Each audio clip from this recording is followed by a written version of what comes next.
This conference will now be recorded.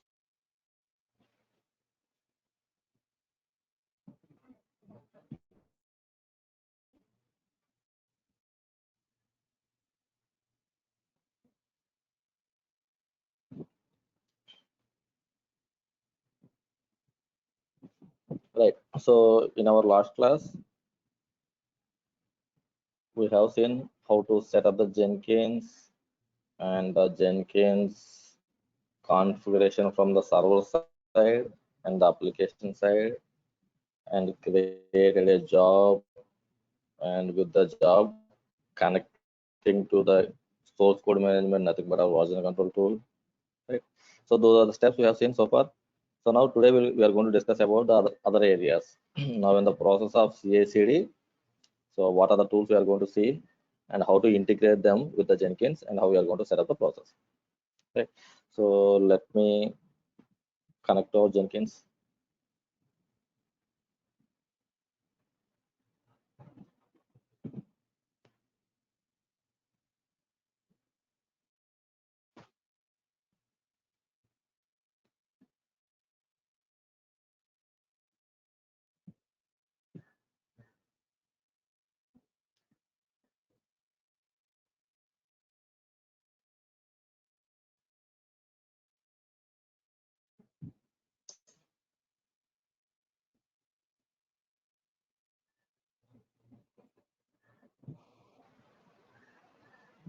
So this is a job we have created for the continuous integration and continuous deployment.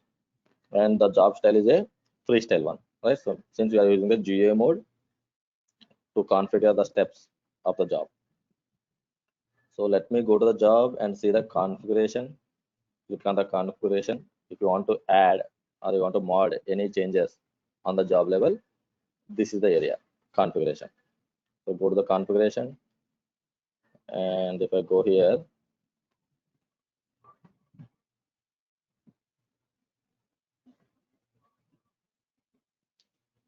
Git is integrated, and in the build section, whole SCM is integrated. Nothing but every 5 minutes, your Jenkins will connect with the GitHub, the version control tool, and verified for the polls. Polls are nothing but the changes. If any changes are pushed to the GitHub, then the GitHub and Jenkins will communicate one each other, and then the GitHub is going to tell, right, I got some changes. So now this guy every 5 minutes go and verify if any changes are there for the particular repository, on the particular repository, and this is the branch, right? Means that changes should be the master branch changes of the hello world servlet repository. Then only this job is going to trigger. Correct. So right, so every 5 minutes this is going to happen. So if I scroll down, that's it, nothing is there, right? So now the next step. So once I got the code, right, so what will happen here, your Jenkins will pull the code from the version control tool, nothing but the GitHub, will clone or pull whatever it may be. It will take the code from the GitHub to your Jenkins server. So now the code will belongs to local to the Jenkins, then no communication with the GitHub once the code came into a Jenkins server. So now on the code, whatever the process you want to set up it and execute it. So now in the level of process, my next step will be, I want to build the code, right? I want to compile the code, build the code, nothing but the creation of packages, right? Then store the package into repository tool, then finally from the repository deployment, right? So now this hello world servlet is a Java code, Java based application, right? So there the build tool we are going to use Maven. Maven is the build tool, right? So already we have discussed about the Maven. That is Maven standalone process. Means you are not going to integrate Maven to any other tools. Simply we have installed the Maven on a separate server. On the server, we have seen how to run the Maven build life cycles by taking a sample code. That is standalone process. So now here we are not going to use Maven separately. The Jenkins will take care of running the build pages with the help of Maven. Our job is to integrate Maven to the Jenkins. That's it, and leave it. So automatically your Jenkins will take care. Right. So now here the thing which we need to understand here is finally everything will be operated on the Jenkins server. Every action will be operated on the Jenkins server. Correct? So every action means, so now taking the code from the GitHub, right? So now the integration part is done. Then finally what happened here? The code came into the Jenkins server, right? The code came into the Jenkins server. So let me show you again. I have shown you this one in our last class. So again, I'm going to show you guys. Copy and connect to the server.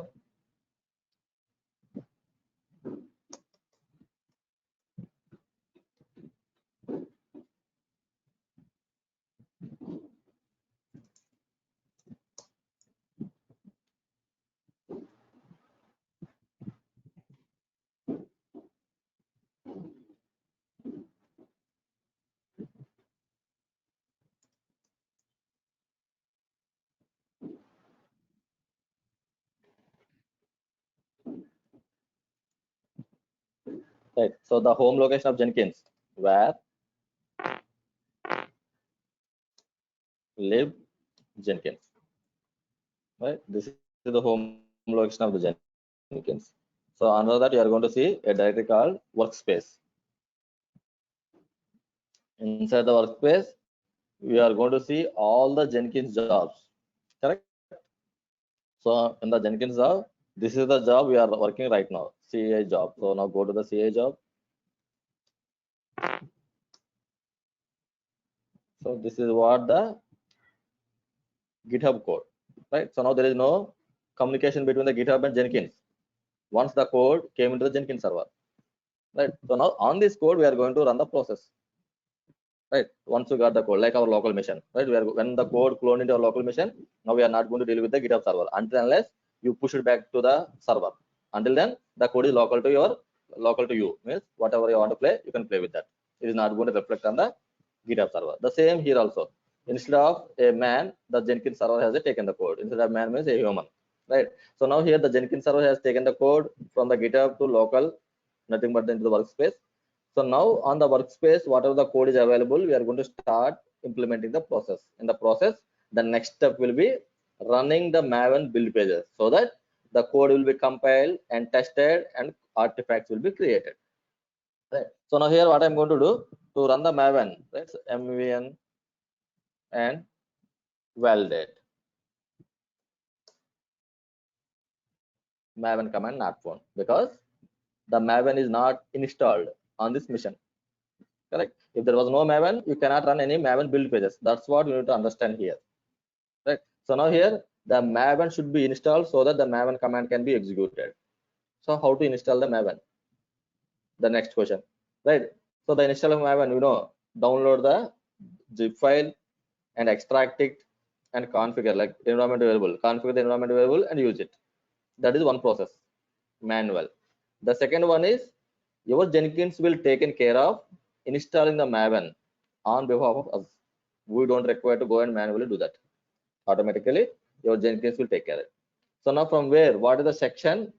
So that I can go to the section, I can tell the Jenkins that install Maven. I don't want to install Maven from my end, right? So now here the no manual installation. So the Jenkins will take care of the tool installation. The tool is nothing but the Maven, right? So now any tool, if you want to install any tool on the Jenkins server, the section will be the global tool configuration. So go to the Jenkins, manage Jenkins. Under the manage Jenkins, you are going to see global tool. Installation of tool will be handled with the section called global tool configuration. So click on here.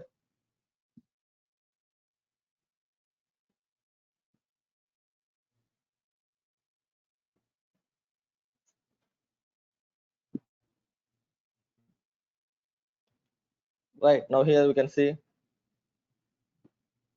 Maven configuration, JDK, Git, Gradle, and Maven. This is what the installation. This is what configuration. So configuration is not required because the Maven is not there in my mission. Right, I want to install it. So scroll down Here you can see the Maven installation. So click on add Maven. Now here we can see a name. It is going to ask you the name so that you can use the same name into the jobs. What are the jobs you want to utilize the Maven build tool? So now with the name you can select it. So now here I'm going to use the name as Maven. Suppose you can see here an option called install automatically. If I select it, automatically the Maven will be installed. Right. So now the Maven will be having different versions. Right. So which version you want to install? That's what this option. So if I select here, I can see the Maven versions. Right. So here I'm going to select the latest 3.6.3. Come down, apply, install. I'm going to save. That's it. Automatically, your Jenkins will install Maven of the version called 3.6.3 into the Jenkins server.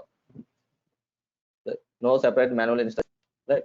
So now here it is going to give you a extra feature, a extra option like some projects are going to support Maven 3.6.3, nothing but the latest. But some projects are not going to support the latest. Those projects require Maven 3.0, the compatibility issues. Right. So now here the projects need the Maven 3.0 so that it can compile the code. Otherwise, it is going to fail it. But rest of the projects, the other projects are required the latest. Right. So how we are going to handle this situation? Right. Because every job we are going to create in the Jenkins application only. Right. You are not going to maintain two separate Jenkins servers to handle this kind of situation. Only one Jenkins server you are going to have. On the server, you are going to manage all the jobs. So there, how we are going to handle this kind of situations, running the jobs with different versions. So there again, the global tool. Right. So now here again, I am going to go to the global tool. Then go to the Maven again. Right. So now here in the Maven section, you can see Maven installations. If I click on here, I can see a Maven with the version. So now the other jobs required Maven 3.0. Right. Then what I can do here, again, I click on add Maven. Click on add Maven. Then create one more record, one more entry, Maven 3.0. So now choose the Maven 3.0 something. Install automatically. That's it. So now here two Maven versions are going to run on this Jenkins. One is the 3.6.3 and the second one is 3.0. Likewise, you can add n number of versions based on the requirement. Apply and save it. That's it. Right. So now this Maven setup is done so that this Maven can use in any of the job. This is a global tool. Globally, you have configured it. Any job can utilize this Maven tool. Right. So now let me go to the dashboard again. So now we'll go to the dashboard and we'll go to our job. Our job is CA job. Right. So click on CA job and go to the configuration.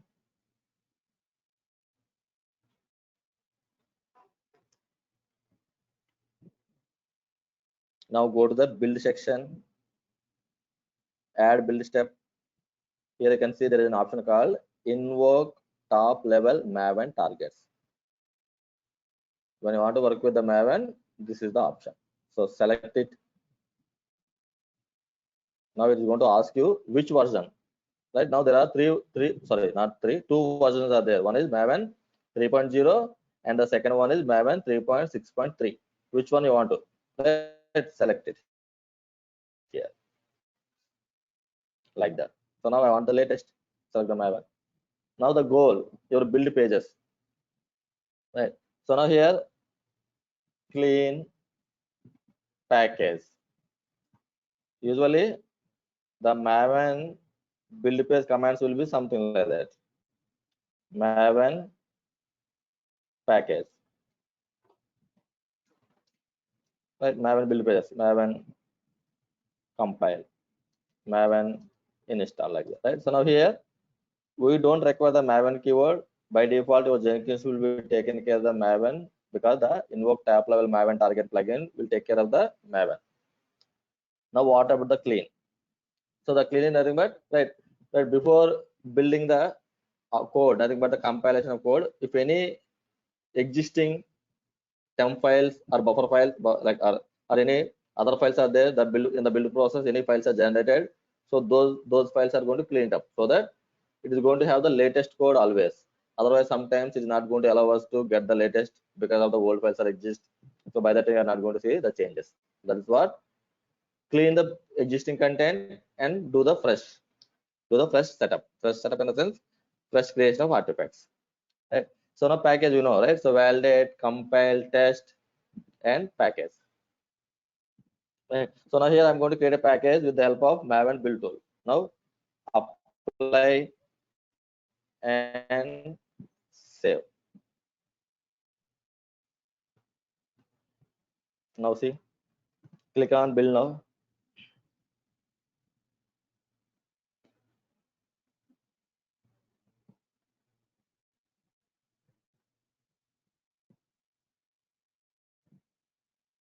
Go to the console output. Here you can see now the Maven lifecycle is going to run. See, all the required dependencies are downloaded for the Maven, right? Whatever we have seen in the standalone process, only the Maven tool. So now the same we are going to observe here.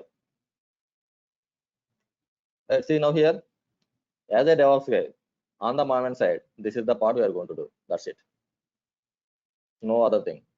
So integrate the Maven and provide the goal name, package, installer, whatever. That's it. So another thing. So now here, so this is what the Maven from the Maven side, your Jenkins is integrated with the Maven and it has run the Maven build command, nothing but the package, and finally you can see here the complete section of downloads and here, right? So this is what I'm looking for actually, right? So validate, compile, test, and package, right? So this is the process. This is the life cycle when I give the package. So now here, as part of this, the test case are also executed. Right. So now here, if the test case is failed, the first check, if the test case is failed, then automatically your job is going to fail. This is the first validation for us. Right. So now the developer has to provide the unit test cases. Now the unit test cases are going to run as part of the process with the help of Maven build page. So if any failures are there, then automatically your job is going to fail. We don't need to set up anything separately. Right. So now here, when I scroll down to the last, there I can see build is success and the package is created as a war file, hello war file, right? So which is under my CA job inside the target folder, right? So let me go to the CA job again, to the dashboard. Here nothing I can see. So now here the test results are got executed and it is showing like one test case is there and the test case is passed. Right. So now those test results, if I want to see the results, then I need to go to the particular bill number and I need to go to the console output. I need to verify where the test case output I can find here. Where can I find this one? It's a time taken process and people won't understand who are new to the Jenkins, right? So there, better if I display the results of the test cases on the dashboard, that will be easy for us. Right. So now when the leads or managers, they want to see the test cases and those details, how many passed, how many failed, those details they want to verify. So how they are going to verify, right? So now here every build, right? Every build is going to run the test cases, every build, right? So now they want to see the details, the results. They cannot go to the log output and see like what is the fail, what is the pass, what is the fail. Even though if they want to verify in the log, it is not going to show the detailed details. The detailed means the each test case details is going to show you like test case, how many test cases are there, how many pass, how many fail, like that.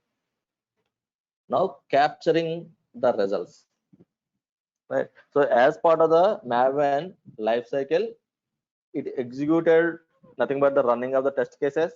Once the test cases are executed, it is going to generate the reports Now those reports I want to publish on my Jenkins dashboard so that my leads or my managers want to see the reports of the test cases. Simply they can go here, they can come here and they can verify easily. Right. So now publishing the data, publishing the results. How we can do? Right. Everything is a plugin here. And the Jenkins, every activity is going to perform with the help of plugin. Right. So let's see here. So before utilizing the plugin, before using the plugin, so where exactly I can find these test results? Right. So now here, if I go to the server again, and this is what our Jenkins server. Now here, this is my CA job, ls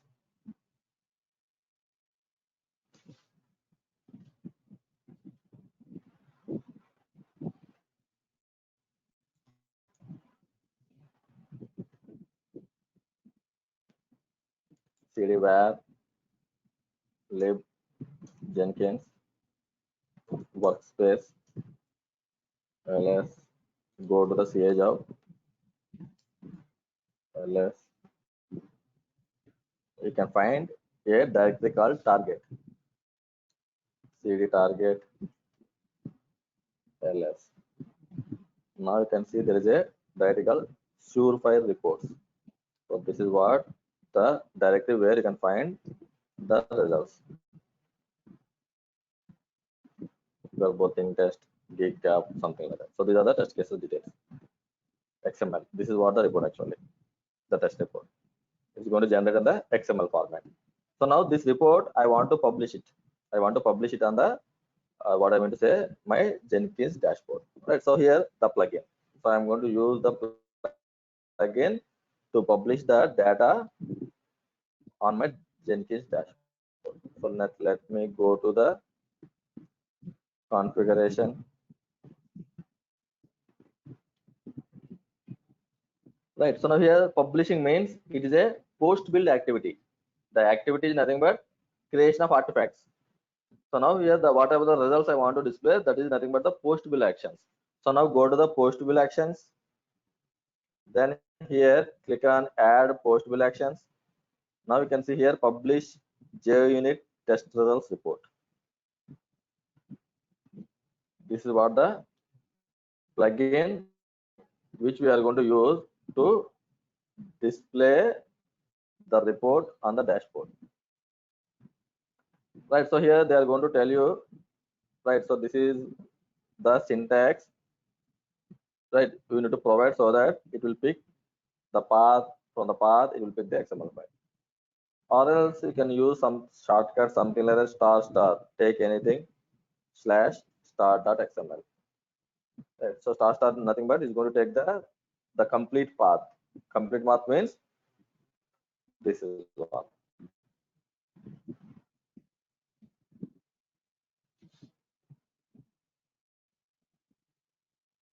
This one, where lib Jenkins workspace, CA job, target, surefire reports.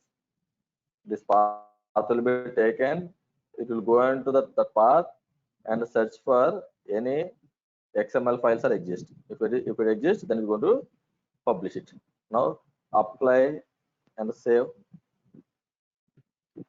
Now try to run the job again. Build now.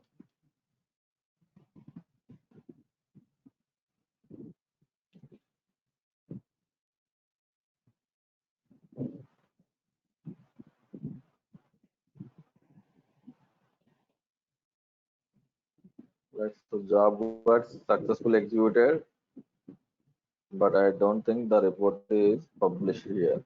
Yes, yes, it is published. Now we can see here a option called latest test results. You can see and no failures. Right. So if I click on the latest test results, it is going to show us the detailed one, all the test cases, the duration, pass, fail, skip, total. If I click on here,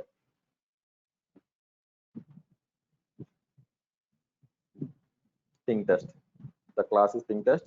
If I go to the thing test, then what is the class, what is the test name,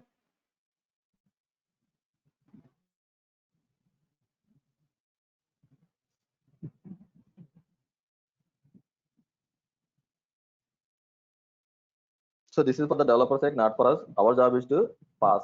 So this is what the class, and this is the test name, test time. Right. So now here, this is for the developers and management for them, not for us. Our job is to integrate and leave it.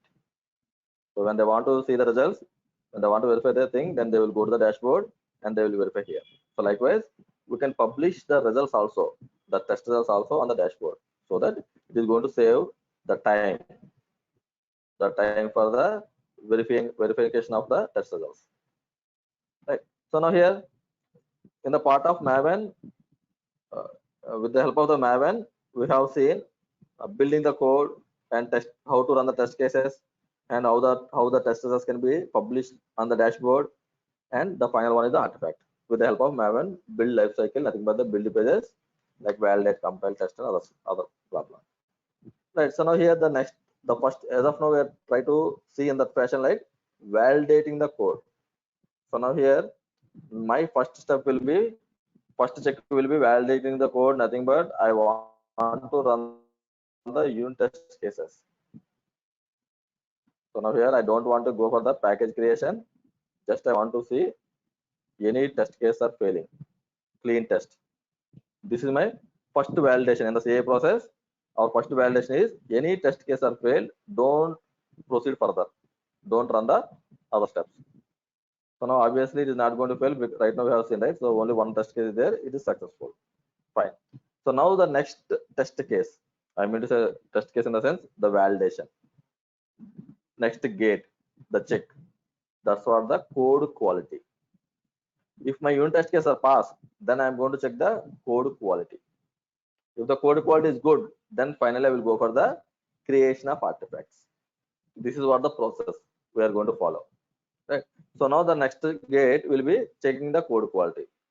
Right. So we'll see the code quality checking by using different tools. The code quality checking with the help of different tools. So now the most popular one, the famous one, is the SonarQube in the open source side. Earlier to SonarQube, previous to SonarQube, there was a code coverage tool, code quality tool called COURES. COURES is widely used until unless until the SonarQube came into the market. Once the SonarQube came into the market, then the COURES is gone. Now people are utilizing the SonarQube because many features are there in the SonarQube side. Right. So sometimes people ask, the COURES. Right. So that is the reason I'm going to cover the COURES. This is for the entry purpose, but in the real time, hardly are going to see out of 100, 3 to 4 projects are using the COURES. That is also very, very rare. Right. Everyone is moved to SonarQube. Just for entry purpose, I'm going to cover this one. So let me go to our Jenkins one.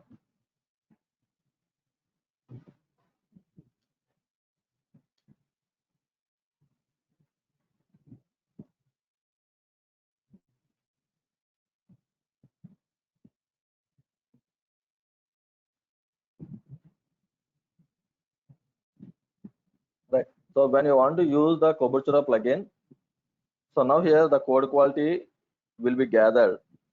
The code quality will be gathered by using different plugins. The COURES. One is static analysis collector. The second one is check style, find bugs, PMD, and COURES. Now all these are nothing but your COURES components. Now these are going to gather the required data, and whatever the data is gathered, the data will be pushed, means published on the COURES GUI part from the a dashboard, displaying the data on the dashboard. We will take care. COURES will be taken care. A GUI kind of thing. Right. So now here, when you want to work with the COURES, then yes, we required these plugins. So now what I need to do, what we are going to do, we are going to install the required plugins to set up to see the COURES stuff. Okay. Right. So now here, let's try to install all the plugins. So go to the Jenkins. We know where the plugins are going to place in the Jenkins, how to install, how to use the plugins. Nothing but dashboard, manage Jenkins. Inside the manage Jenkins, you are going to see there is an option called manage plugins. Go to the plugins.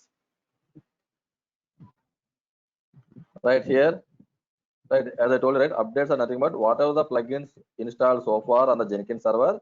If any patches, any updates came to the plugin, it will be displayed here. So now here you can see we have installed 2.5.6 version. Now 2.5.7 is released. Right. Likewise, 3.3.30 is there. Now 3.3.1 is released. When it was released, 2 days back. This one 4 days back. So now here you can use the download now and install after restart, so that these plugins are going to update with the latest. This is what the updates. So now you know the available section where you can find all the Jenkins plugins. Right. So now go to the available section, available tab. Now here search for what are the plugin you are looking for. Right. So now here my first plugin is static analysis collector. So here search for static.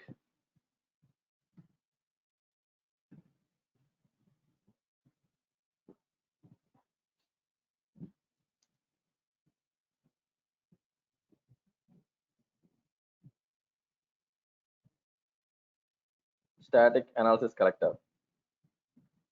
Select it. Then check style. The second one is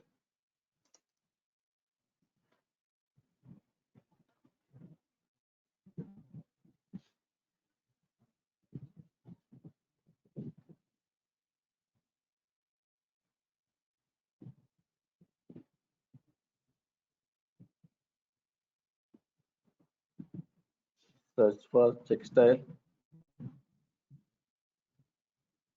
Somewhere you are going to see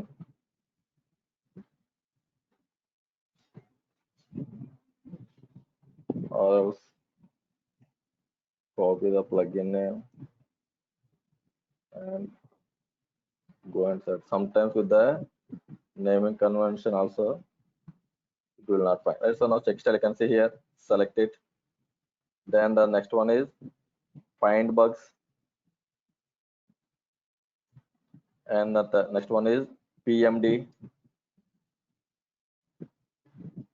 and the next one is Kobuchara.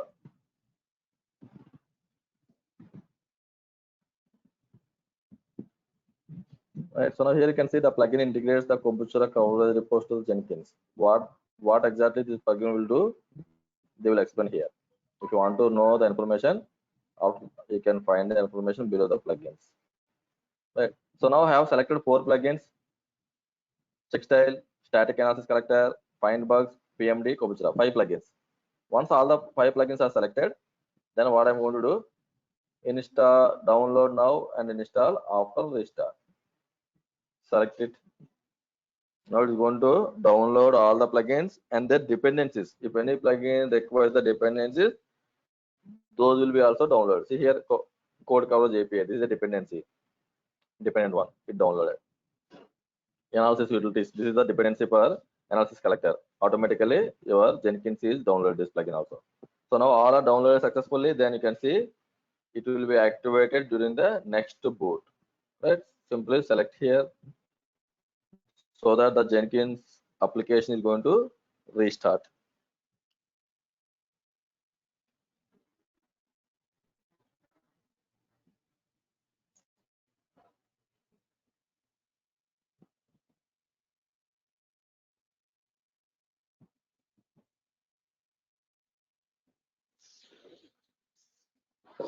Right. So here, okay, we'll see once we enter to the conference. Then I will try to explain.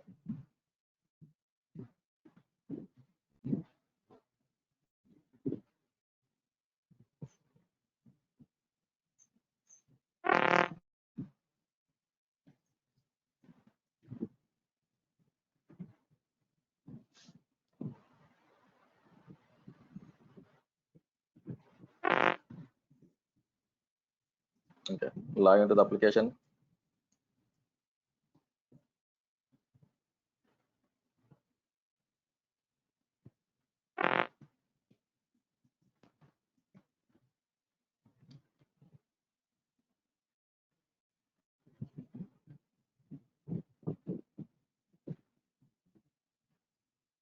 right? So now here plugins are installed to see the code quality. Now I need to use the plugins, right? So what are the plugins I have installed to see the to check the code quality? Now those plugins I need to use so that I can get the code quality, right? How to use these plugins? Again, the Maven, right? So with the help of the Maven, we are going to execute or we are going to run these plugins, right? So now here the only part which we need to focus here is when you are trying to use the Maven, then the Maven requires the file called pom.xml, correct? Pom.xml file is the input for the Maven. So now in the pom.xml file, you need to configure or need to provide the details of the plugins, whatever you want to use. Otherwise, you are not going to get the results. Simple, right? So in the pom.xml file, if I'm not going to place the code of static code analysis plugin, then what will happen? If I try to execute the plugin here, it will go and search in the pom.xml file in the background, the static code analysis. Now the code block will not be available. Simply going to skip it. You are not going to see the results. Right. So now the link here is we are going to use the Maven to run these plugins. Means the Maven is going to use the pom.xml file as an input. In the pom.xml file, you need to provide the plugins information so that the details will be captured. Means the details will be taken by Maven and it will be executed. Right. So that is the thing we need to observe here. If sometimes if you are not able to get the results, means try to see in the pom.xml file whether the content is available or not. Whatever the task you are going to execute, that's it. If it is related to Maven, otherwise nothing to verify here. Now I will go to the manage Jenkins. Then here, sorry, not the Maven Jenkins. Go to the job Jenkins and go to your job, CA job, and go to the job configuration. Click on the configuration. Right, you can see test result trend also it is going to display or the test case are executed. So now here the plugins I want to use, go to the build section. Right now here my goals are nothing but the clean and test. So now I need to execute my plugins, static code analysis, find bugs, PMD, whatever the code quality thing is there, tools are there, I want to utilize those tools. So now the Maven is going to use a syntax to execute any plugins. The other plugins, when I want to execute the plugins with the help of Maven, it's going to use the syntax of plugin name colon goal. This is what the syntax. Plugin name and goal. Usually, if you want to execute any plugin with the help of Maven, right? So now suppose as an example, I want to use the PMD plugin. Then what I need to do here is plugin name PMD, then goal. What are the goal you want to execute? So usually for all like the basic syntax, what they are going to follow here is every plug, what are the plugin you are going to use with the same name, the goals will be defined. Means my plugin name is PMD and also my goal also will be PMD, like that. Like that, the plugins are going to define. Now if you want to use the plugins, now this is the syntax: plugin name followed by the goal. Now a plugin can have multiple goals also. Well, as an example, if my plugin name is test, I can have smoke test is one goal, right? Or unit test, one more goal. As an example, guys, right? So now both are belongs to the testing only, smoke test and unit test, right? So now both are belongs to test, so that I am going to use the plugin called test. So now based on the requirement, you want to run the unit test cases, then I'm going to remove the smoke test.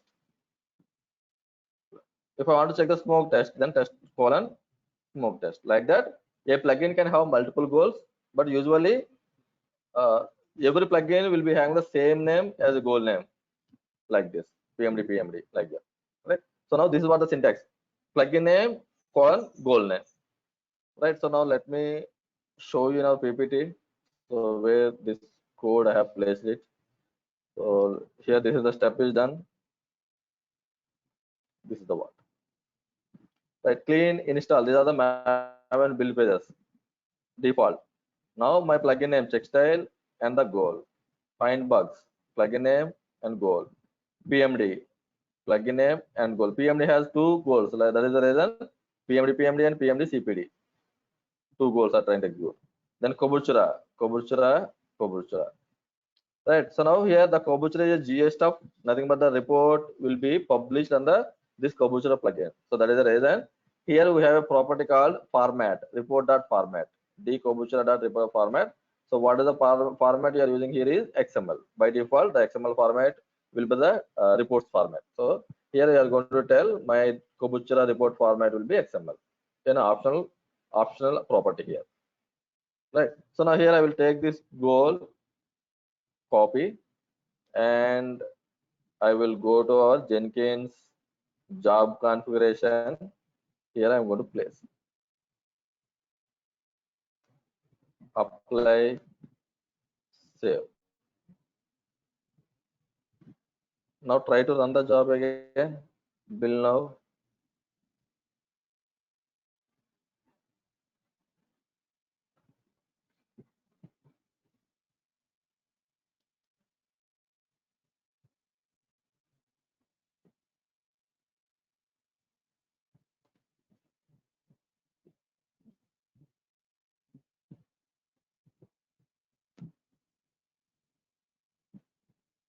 So now here there are multiple plugins are there and different goals we have. That is the reason it is going to download many dependencies.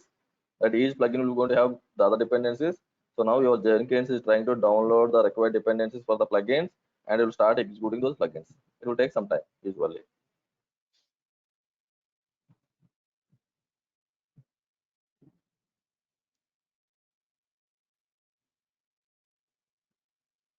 Success. Right. So finally our test case are executed and the package is created, and finally you can see the build is success. Kobuchura report generation was successful. Report also sorry, I mean to say report also generated. Then go to the job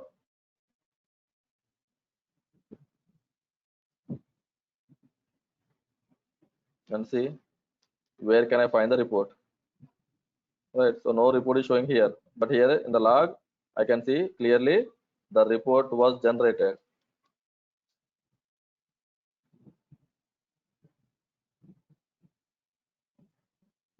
But I cannot see any report here. Right. Understanding the links.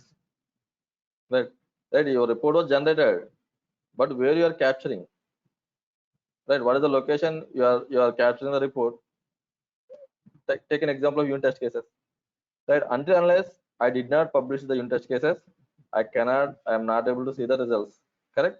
But there I can see in the process of Maven build lifecycle, the test cases are executing, but I cannot get the results. I cannot see the results until unless I use the publish JUnit publish reports plugin, capturing the data, capturing the results. Same here also. We have executed the plugins. All the plugins got executed successfully, but we are not capturing any location anywhere of the Jenkins dashboard. Right. So now if you want to see the results, you have to capture those results. You have to publish.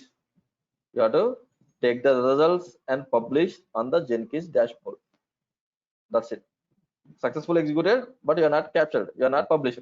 So now I am trying to publish the data, publish the reports into the Jenkins dashboard, like how we have done for our test case JUnit plugin with the help of JUnit plugin. So now go to the configuration again. So now I am trying to publish the results. Right. So publishing the results means the end activity, nothing but the post build actions. Correct. So now let's go to the post build actions. Now here we can see publish JUnit, that unit test case results. So now we are trying to add the publishing of our plugins. See, deprecated, right? So because right, as I said, Kobuchura nowadays no one is using. That is the reason they deprecate these plugins also. But anyway, we can use it. So now here, publish, publish, publish, publish. Right. So now let's take the textile analysis results.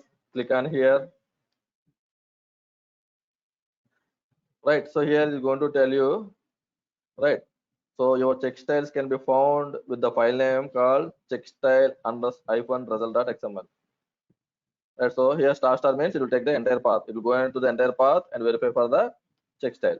Right, so let's take this example here. Whatever they have provided, copy it and paste it. Now, the next one, add postable actions, publish, find bugs. Right, so find bugs can be published **. This is the file name.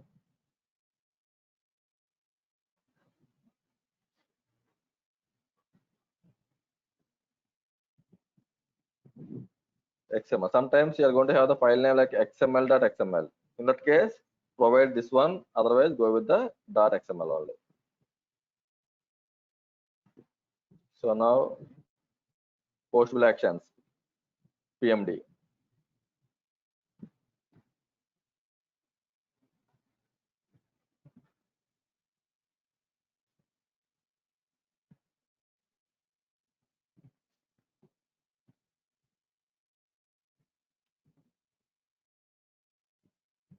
Okay, this is the one. Publish combined static results. All are check marks. Fine. Then PMD results.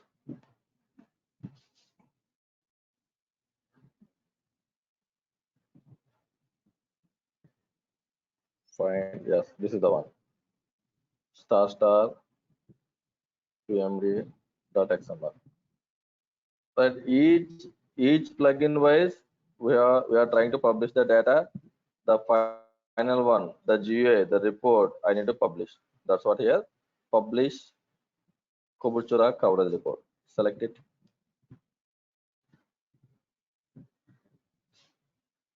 So now this is the path for the Kobuchura report. Take the path and paste it. Apply, save, and now try to run the job again. So now the plugins will be executed and the results will be published on the Jenkins dashboard.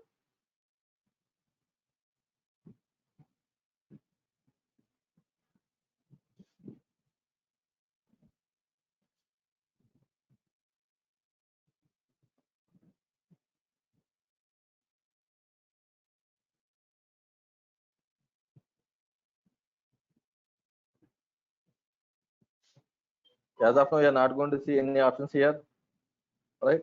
So once this is executed, then we are going to see the options. As of now, we are not going to see any options of our code quality results. Refresh. Now we can see check style warnings, PMD warnings, static analysis warnings, Kobuchura report. This is the report. Right, so now it is going to scan the code, what are the code we have taken from the GitHub, and it's going to filter the packages, files, classes, methods, lines, conditions, and it will search for the syntax errors, the other errors, whatever the errors are there, it is going to verify, and finally, it is going to display the data, something like that. Right, so now here you can see the total number of warnings in the check style. You can see 22. PMD warnings are 1, bugs, no bugs. Right, so now here if you want to see more details, right, so here this is the overview. Now I want to see the details more, like where these are failing. So now select the coverage report,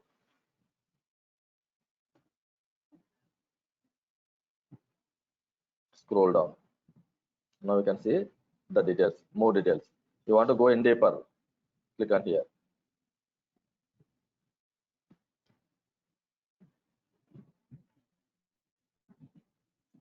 Right, inside that you can see .java and thing.java. Right, so here the classes out of 1, 0, out methods 0, lines 0, something not good with this servlet.java file. So go to the file. This is where it's going to find the issues, the code block. Right, so see how the job become very easy. Right, so no separate reviews required. So once you are integrated with the code quality tools, it is going to go and scan the entire code and it will show you the problems. with the code where exactly the problems are.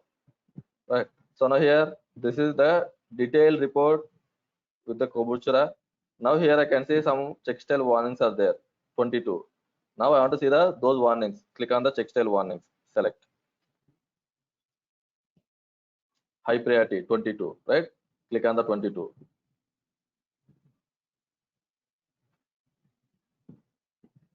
Right. 15 are there in the hello Java, thing.java are 7, total 22. Let's go to any one of the one. I will go to the .java file. Hello. Right. So high priority 115.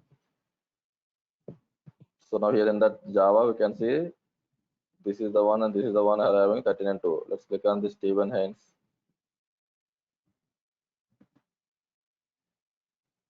Right, that these are the code blocks. Now total 13 are divided into something like that. So click on the block category, some category, code blocks. This is the file. Click on here. Now this is the syntax error. See, when I placed my cursor, it's going to tell us curly brace at column 1 should be on the previous line. Place it here. Don't place it here. It is also given a suggestion also what to be done.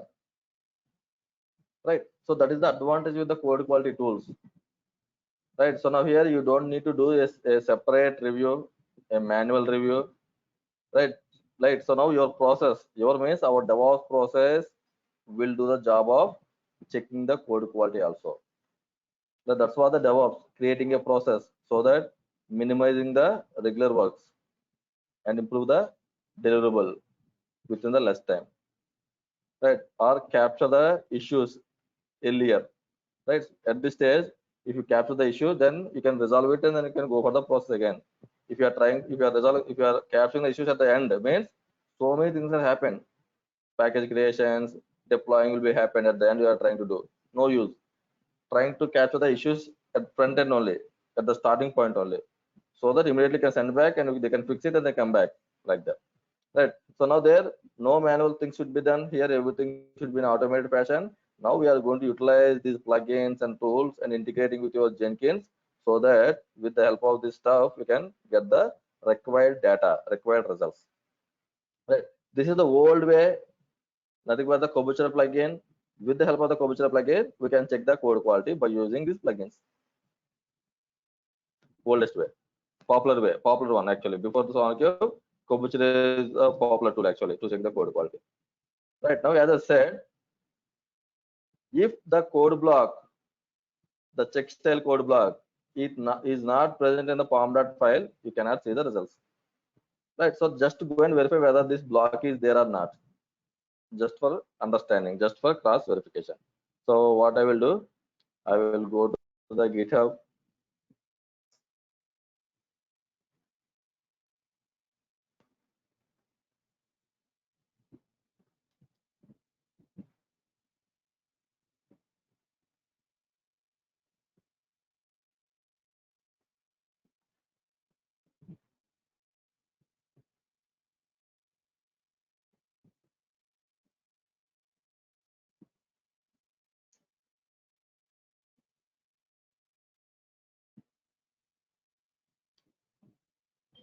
Let's go to the repository, hello servlet. You can see the Java code. It is a Java code, and here you can find for the pom.xml file. Now here, this is the pom file, project object model. Right. Let's search for PMD. Right. The PMD configuration is there, and check for check style. Check style plugin is there. Kobuchura is there. That is the reason we are going to see the results. This is the XML format. We are going to see the results on the dashboard. Otherwise, even though if you are giving the plugins, the goals, your Maven is not going to execute because the code block is not present. That's it. This is the link actually. But again, this is not our job. Your job is to integrate and publish. Right. So now this is one way of checking the code quality. Now we'll go the other way of checking the code quality, the latest one, nothing but the Sonar Cube. Right. So now here we are trying to use the Sonar Cube to check the code quality of the particular repository called Hello World Servlet. Right. So now here what we need to do. Right. So in the real time, in our real time, we are not going to place all the tools in a single server. Means wherever my Jenkins is running, I am not going to install the Sonar Cube on the same server. Right. The issue is if something is happened with the Sonar Cube setup, or suppose forget about Sonar Cube. If something is happened with the server is down. We are going to lose the Sonar Cube. We are going to lose the Jenkins. If you place all together in a single server, that is not the best practice, right? So that is the reason we are going to place in a standalone servers these tools, so that it is not going to impact the other services, right? So now we are going to take a separate server, a virtual machine. On the virtual machine, we are going to set up the Sonar Cube. Then we are going to integrate the Sonar Cube server with your Jenkins server. Then once the integration, the communication is done, our Jenkins will generate the code quality report, and the report will be pushed to the SonarCube server. As of now, the Kobuchara, whatever the Kobuchara we have used, that is generated in the Jenkins, and the data also published in the same server. But the SonarCube is not like that. So we are not going to publish the data on the same Jenkins server. Instead of, we are going to publish on the SonarCube separate server. But yes, we can set up the SonarCube on the same Jenkins also. But that is not the production setup or real-time setup. Placing all in a single server. Right. So now we'll go with the production setup only, not like the Jenkins and install a SonarCube on the same server. Right. So you can easily handle that kind of situations. So now here we'll take a SonarCube. For SonarCube, I'm going to take a separate server, and then on the SonarCube, I'm going to, sorry, I mean to say, on the new instance, I'm going to set up the SonarCube. So here, what I'm going to do, let me open the SonarCube documentation.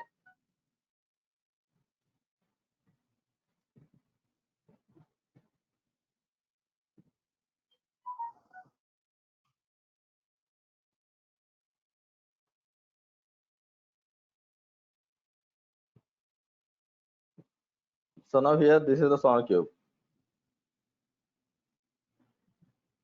right? So now here, there are some limitations are there for the SonarCube, right? The limitations are nothing but if you want to set up a SonarCube on a mission, the minimum requirement is at least you require 2 GB of RAM. At least we require 2 GB of RAM so that you can set up the SonarCube. So now the SonarCube will be used for more than 20 plus programming languages. The SonarCube can be used for to check the code quality more than 20 plus languages. That is one of the feature, right? And also the SonarCube will support the database also, DB also, so that we can store the code quality data into the database. Later on, if you want to see the graph, right, how the code quality is improved from the last 2 months, that you can visualize the data by using the database data, historical data. You can store the reports also, right? So nothing but is going to support the database integration also, right? So now these are the advantages we are having with the SonarCube. Right? Not only the SonarCube is an application, it can integrate the database so that you can store the reports into the database and you can have the reports with the help of the database. But to set up the SonarCube, we require 2 GB of RAM minimum, right? So here in our free tier, only the T2 micro is available in the free tier section, right?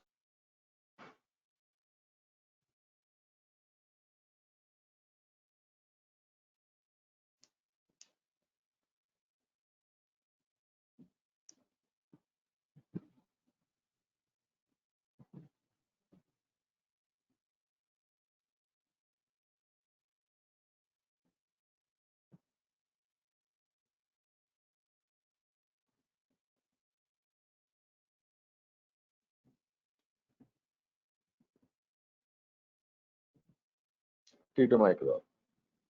It is with the 1 GB of RAM. But here it is going to ask us 2 GB, right? Minimum 2 GB. Otherwise, the sonar queue will not be up if you are trying to take the T2 micro. Right? But anyway, don't worry, right? So here the free hours are going to consume. So for the higher version, whatever you are taking, then once the free hours are done, then they are going to start what's called charging. But anyway, if they're charging also, don't worry, we can close the account. So no worries, don't worry about the charge. Okay, right? So we can close the account and we can create a new accounts. That is not a big deal for us. So now here we need to have a minimum 2 GB of RAM, means at least T2 small, 2 GB of RAM. Right. So now here what I'm going to do, I'm going to choose the AMI for Amazon SQL Server, SQL Server, deep learning, free tier one. So this is the free tier one. I'm going to take this one, select. Yes, I want to continue this AMI. Previously, I selected the Red Hat one. That is the reason it is asking. You want to go with the one, right? Amazon Linux 2. I want to go with that one. I don't want the Red Hat. So next. Right, so here we require at least 2 GB of RAM. So now what I'm going to do, instead of taking the T2 small, because it is having only one CPU, so I'm going to take T2 medium. But anyway, this is also fine. T2 small is also fine. So now I have taken T2 medium, 2 CPUs and 4 GB of RAM. Instance details, add storage. You can leave it as it is. Tags, security groups, and review and launch. Launch. Ohio. Select launch instances.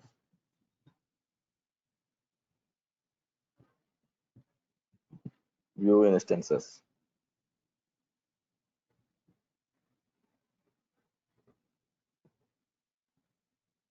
I am going to give the name as Sonar Cube.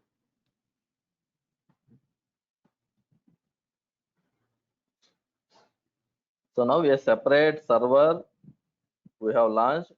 On this server, we are going to set up the Sonar Cube. So connect it.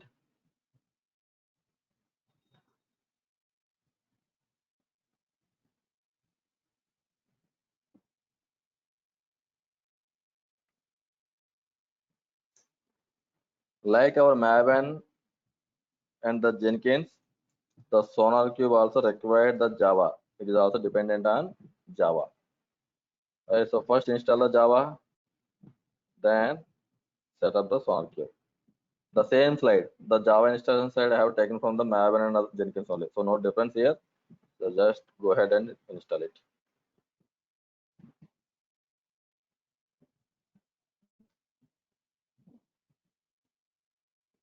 This is where our automation scripts comes into the picture actually, right? So now here, when I'm trying to install the Maven, what are the commands, right? So here the installation commands and environment will set up.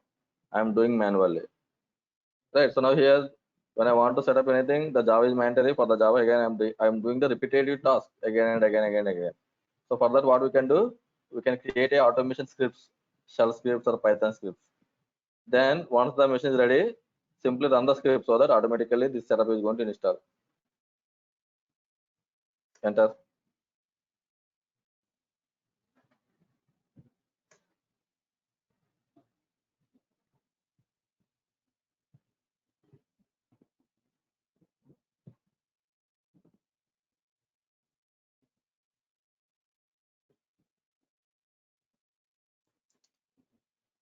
If I give -y, it is not going to ask for the size.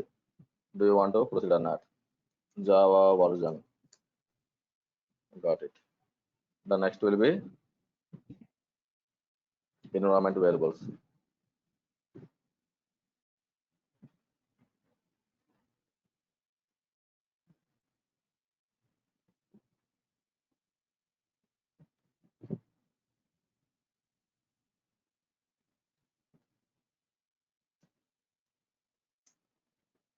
Source etc profile, right? To apply immediately, this is the command. So now Sonar Cube setup. Right. So now the Sonar Cube setup is nothing but the Sonar Cube will not be available as a default on your OS, like install Git. Like the Git is available as a default, like Apache, install Apache. The Sonar Cube is not available as a default. So for that, what we need to do here is we need to download the package from the community, then install it. Right. So now the community is nothing but here sourceforge.net, the community. From the community, take it and download it. So here I will go here. I will go to this site, copy,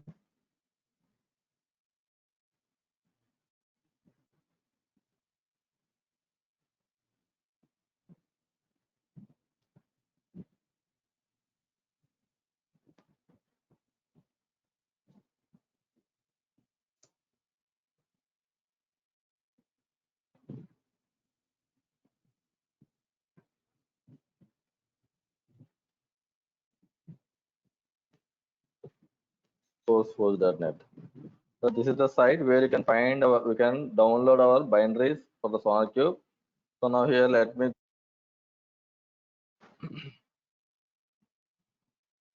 under that project Sonar packages. So now here I will take the complete link, copy,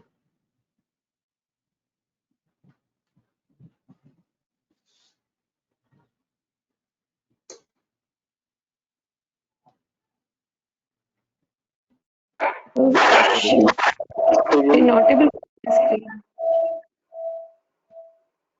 hello. Yeah, Shankar, not able to see the screen. Oh, you're not able to see the screen. Okay. Okay, I think it is stopped. Yeah, thank you. Yes, Shankar. Yeah, you're able to see my screen, right? No? Yes, yes. Okay, now. Okay, thank you. Yeah. Yeah, yeah. Thank you. Yes. So I think it is unfortunately stopped actually. Okay. So now here, this is the location of the package. Download sourceforge.net projects and Sonar packages. So inside the package, we are going to see two types of packages. One is the Debian and the second one is the RPM. So Debian is for the Ubuntu and Debian OS and RPM for the CentOS and Red Hat. So now this is the one which is for us. So select the RPM just for trying to understand, that's it. So otherwise simply take the link. So now here scroll down, you can see there is a file called sonar.repo. So this is what we are looking for actually. So this sonar.repo will be having the path of from where the Jenkins package can be downloaded, the location of the Jenkins package and the version, nothing but the stable version. So that is what the file is going to have. So now here let me take the command. So now here what the command we are going to use, wget. So wget is the command we are going to use in the Linux to download something from the internet, right? So this is the one I'm trying to download, right? So now if I use the wget and the path, what will happen? Wherever you are in the same location, the content will be downloaded. So now here I don't want to download the content into the same location. Instead of I want to route, I want to send this file into separate path instead of the current location. That's where -o is the option in the wget. So now what the -o is going to tell, whatever the path you are providing here, this file will be downloaded into this path instead of into your current location. Otherwise, what we can do, download into current location and use the move command or copy command and copy or move the content into that location. Anything is fine. But yes, we have an option with the wget so that you don't require to run multiple commands. Simply one command is sufficient. Right. So here, let me go to SonarCube server. This is the one, and I'm trying to run it. Right. So here, wget-o, the option is saying like I'm not able to understand. So here, let me see. Again, is not able to understand.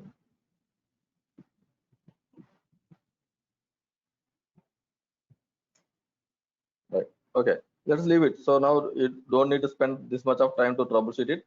Simply what I can do, I will take this wget command and remove this option, enter. Now the repo file will be downloaded to my current location, sonar.repo. Right, my wget command intention is don't download the current, instead of take into this path, download into this path. So now what I'm going to do, I will take this path, then I'm going to copy or move. Any command you can use, sonar.repo into the path. That's it. Copy it. Now let's try to see what is the file, the sonar.repo, what is the content the file is having. Cat sonar.repo. Base URL from where the package has to be downloaded. The sonar one. This is the location. Right. So now here, what is the purpose by taking this file means, now I'm going to use my m command to install the sonar. M command. Right. So now usually what the m is going to do, it is going to download the packages which are inside the OS. Whatever the OS I'm using here, this Linux OS, it is going to download the content from the OS side. Or from the OS side, by default, if it is not available, then it will go to this path. Which path here? cd etc m dot repos.d.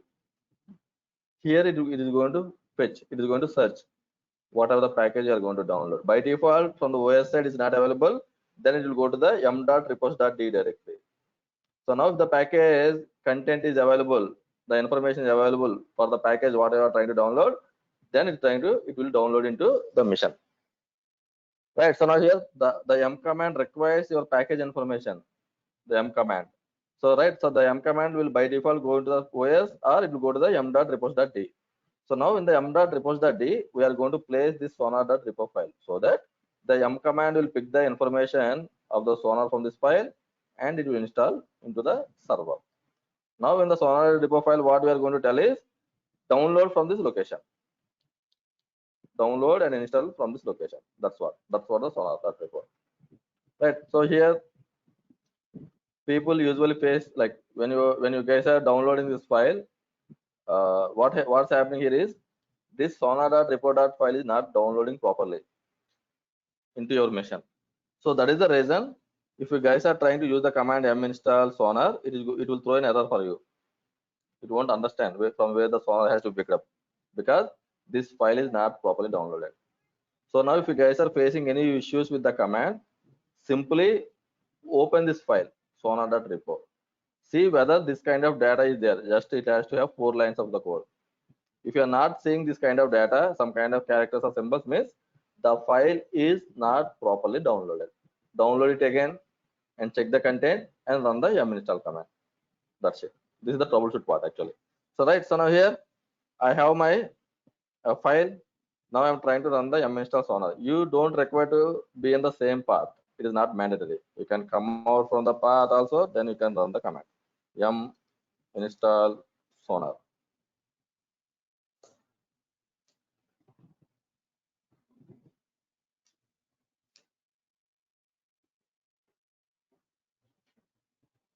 Yes.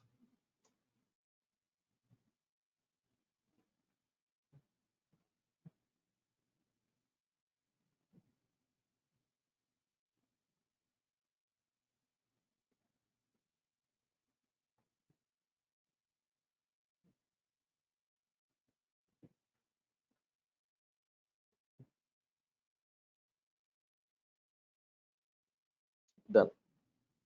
That's it. Two-step process, right? Download the file and run the command. So now start the service. Start the sonar service.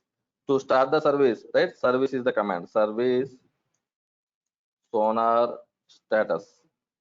Not running. Now start it. Now check the status. It is running. Now try to access the application, the sonar cube. Go to the dashboard, and here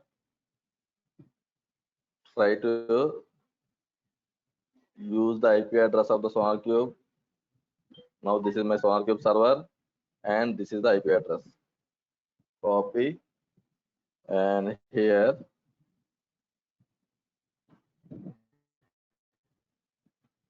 paste it. By default, the SonarQube port number is 9000. This is the default port number. Enter. Right. So again, we are not going to reach the page. It will throw you unable to reach the page, cannot find the page or something, because your AWS machine will be restricted with the port 22 as a default. Right. When any new server, right, the site cannot be reached. When any new mission is launched on the AWS, default port allowed is 22. All right, we need to change the port number, then you can access this application. Right. I will go to the AWS dashboard and select the server SonarQube, and in the description tab, scroll down. You can see the security group option here, launch wizard 41 or something. Click on here, action, inbound rules. By default only the 22. Now I'm going to add a specific port. As of now, go with the ultra bit anywhere, so that any IP can reach. Save it. So now try it again. So go to here and refresh the page. Now the SonarQube is going to launch.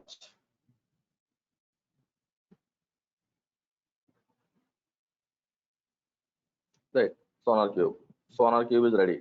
Your code quality tool. Now you can see here 20 plus programming languages are going to support SonarQube. All these programming languages. This is the information, and this is the SonarQube version. Right. So now here your SonarQube can be integrated with all these tools. The SonarQube, and you can integrate the Maven, Jenkins, Visual Studio, Gradle, Scanner CLI, like that. Right. So now here my SonarQube server is ready. Now the next step is I want to integrate my Jenkins server with the SonarQube, then publish the code quality into this server. Correct. So now before going to the integration part, let's try to understand this SonarQube application, the SonarQube server, because it is useful for us actually. This is one of the key part of the CI/CD process, checking the code quality. Right. So now here what I'm going to do, what we are going to do here is we'll try to understand these options. What are these options? Right. So that it will be useful for us actually. Right. So before going to that option, let's go to the server side first. Then we'll come to application side like the Jenkins. So let me go to our SonarQube. Find, I don't know where the Sonar is installed.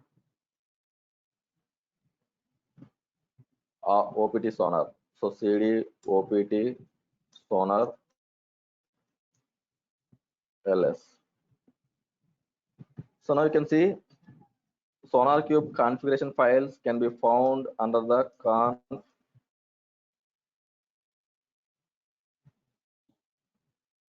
Now we are going to see there is a file called sonar.properties. So this is our SonarQube configuration file, sonar.properties. So this one is the useful for us, sonar.properties as a DevOps guys.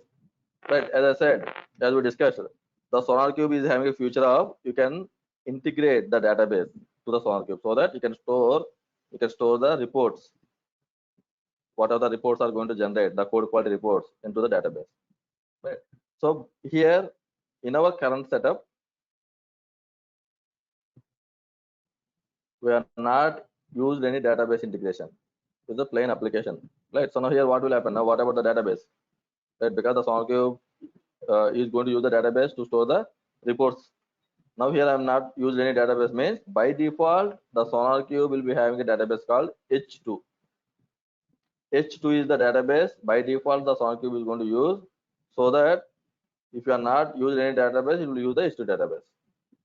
Right. So if I scroll down here, you can see here embedded database should be used for evaluation purpose only.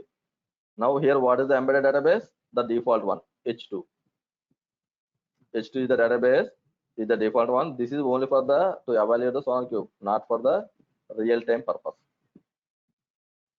You want to use, you can use it, but the thing is, you cannot have the database. You cannot have the data handy. That's it. So now here, the suggestion is go and take the any one of the database, then integrate with the SonarQube. That's what the production support suggestion. Right. So now here, what you are going to do on the same SonarQube server, we are going to install any one of the database like MySQL or PostgreSQL or Oracle. Right. So this it is going to support around 4 databases: MySQL, MS, Microsoft SQL, PostgreSDB, then Oracle. These 4 database is going to support the SonarQube. So now install the database on the same SonarQube server and configure it. So if you want to use the database, just install. Suppose I want to use MySQL. Then install the MySQL database on the same SonarQube server and integrate the SonarQube application with the database. Right. So where you are going to use, where you are going to integrate it, that's what the properties file. This file. So now here you can see it is going to use the database, the embedded H2 database used for the default by default, but it is recommended for only testing purpose, not for the production use. So right. So now for the production support, use MySQL, Oracle, Postgres, MS SQL. Right. So suppose if you are installed MySQL, how to configure it? Right. So that's what here they are going to give you the sections.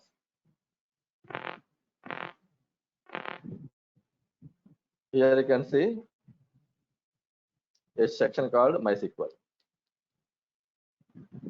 Right. So now we need to uncomment. We need to remove the hash. If you have set up the MySQL, it should be 5.6 or greater than. Then here, wherever the MySQL is configured, that has to be the IP has to be provided here. That's it. Suppose you don't want to use the MySQL in the same SonarQube server. I want to use a separate database server instead of taking the SonarQube. Then provide the IP of the particular database where the MySQL is installed. Otherwise, use localhost so that in the same SonarQube server your database is there. Just you need to uncomment it. So likewise, if you have set up the Oracle, for that remove this, uncomment this one, and same provide the IP or the local host.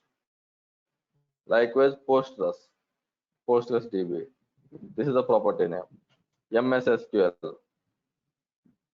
This is the property name. So simply need to change the IPR, leave it. That's it. Right. So now this is what the SonarQube configuration file. And if you go down like that, web host, yes, here you can see the 9000 port number. If you want to change the SonarQube port number, simply uncomment this one and change the port number and restart it so that the port number is also going to change. Right. So now this is what the property file. So now, then come out.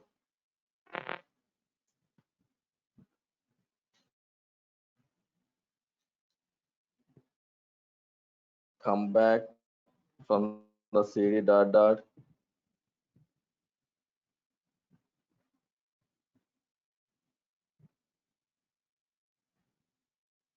ls. Now here, apart from the config, one more directory you are going to see with the name called extensions. Extensions are nothing but the plugins. Like the Jenkins will be having the plugins. So here also we are going to see the plugins into the SonarQube also with the directory called plugins under the extensions. So now go to the plugins. You can see the language plugins. Flex, Java, JavaScript, PHP, Python, TypeScript, SMGit, SVN, XML like that.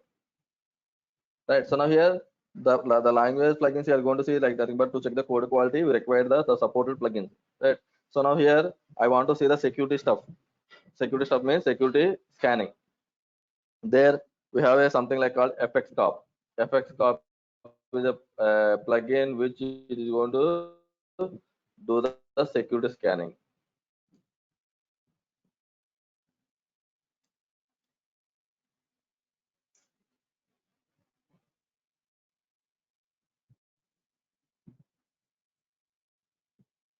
FXCOP, right? So here this is going to check the security scanning here. Static code analysis tool, one of the static code analysis tool. So now this one you want to integrate to the Sonar Cube. So now what you will do, you are going to download this FXCOP as a jar file, because all are jar files, then copy into this location. That's it. So that the FXCOP will be integrated with the Sonar Cube. Like if you want to install the plugin the Jenkins, what we are doing, we'll go to manage Jenkins, then manage plugins, and we'll go to the available tab. On the available tab, search for the plugin and download it. Here you are not going to have such kind of GA, right? So that is the reason we'll go to this plugin directory, then copy, download it, and place it here. If any extra plugins we are going to use or we require to use, then this is the location for the plugins integration. Then the last one is nothing but the logs. If any issues you are facing with the Sonar Cube, then you can find the logs information here.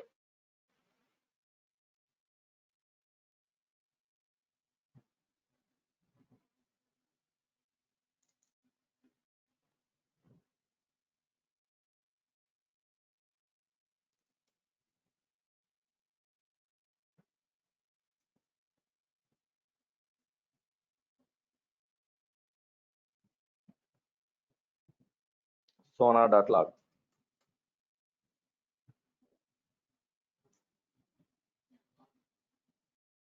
You can see the Sonar Cube log, and here you can see Sonar Cube is up. If any issues are facing, open the Sonar.log. There you can find what is the issue, what is the reason, so that the Sonar Cube is down. Right. So these are the folders or nothing but the directories which we are going to use sometimes, not regularly, very rarely. When you are facing any issues, we'll go to the logs. When you want to set up any new plugins, then extensions is the plugin. Then any configurations you want to change, config is the directory from the server side. So now from the application side,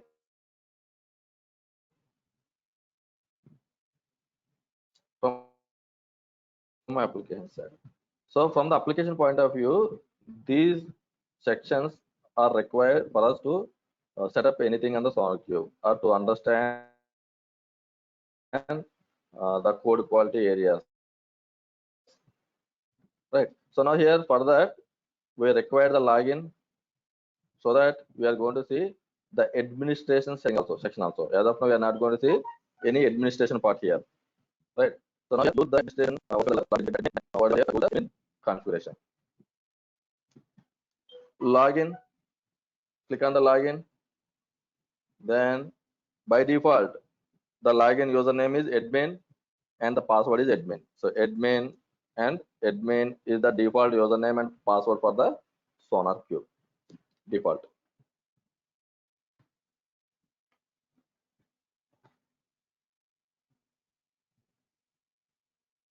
Now there is a Sonar Cube setup to check the code quality by using the tokens. Each project, a project can be configured with the token from the Sonar Cube side. But we are not going to set up the projects from the Sonar Cube side. We are going to use the Jenkins to set up the projects and publish the data, right? But yes, you can do the setup from the Sonar Cube also by using this way. But anyway, we are not going to use this one. So skip this one. I'm not going to go with the tutorial. Right. So now here you can see the admin tab also, because I have logged in as admin. So now there are 1, 2, 3, 4, 5, 6 tabs total. The first one, click on the projects. So any project, right? Any project we have integrated with the Sonar Cube, the project's information you can find it here, right? So better, instead of going in this way, let's go with the project way. So I will take a project, we'll publish the project here, then we'll try to understand this section so that you guys will understand very easily rather than going with the empty one. Okay, so let's first integrate with the Jenkins and we'll come back here. Right, so now here my SonarQube server is ready.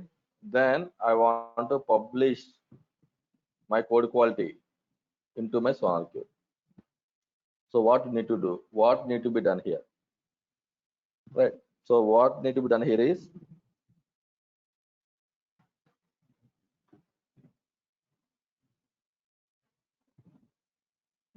now this is my Jenkins server,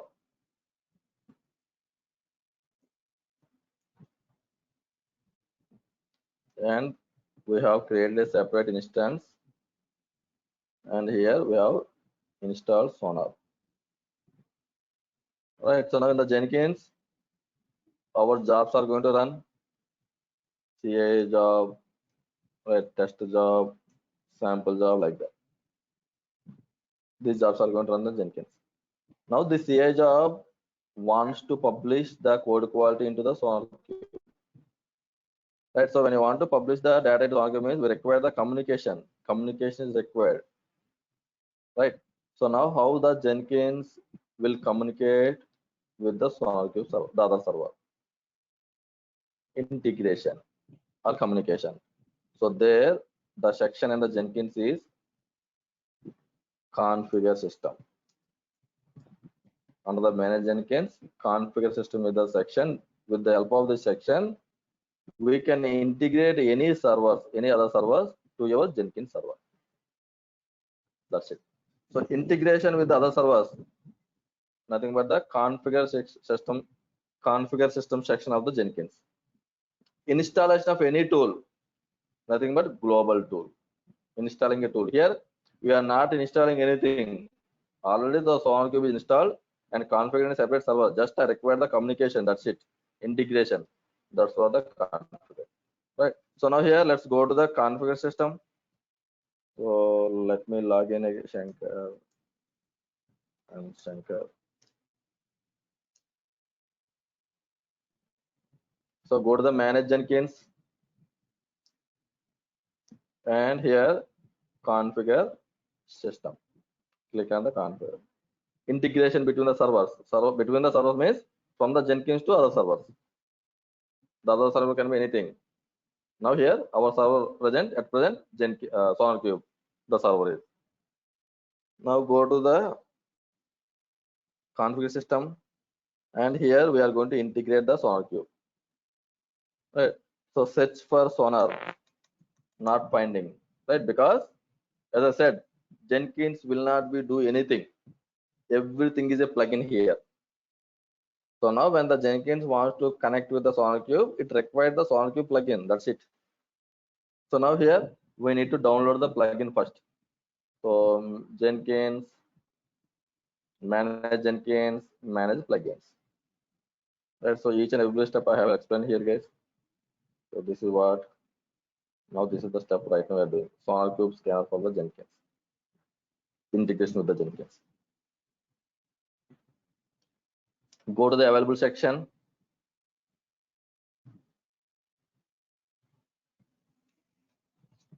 Now search for SonarQube or Sonar scanner. SonarQube scanner. Download now and install after restart. SonarQube scanner for Jenkins.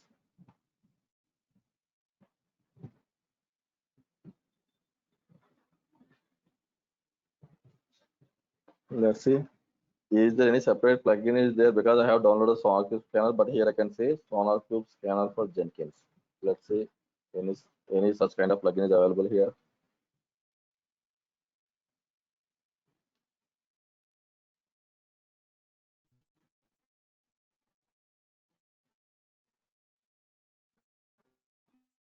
Because these plugins are going to update regularly, so by that time, sometimes these names are going to change.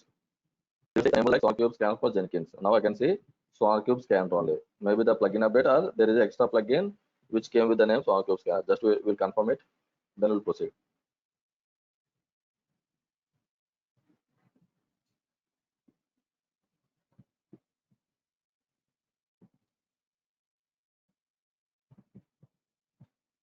So log into the application.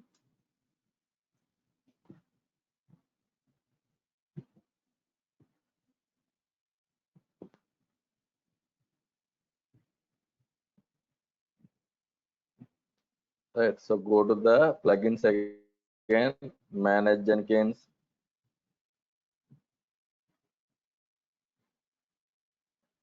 manage plugins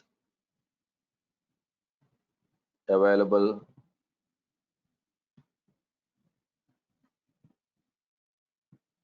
Search for Sonar again.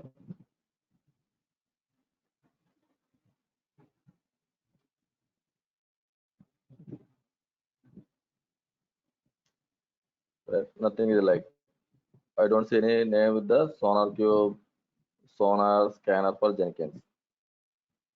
Sonar Cube scanner for Jenkins. Right. That is the same. Right. The name got changed from the Sonar Cube scanner for Jenkins to Sonar Cube scanner.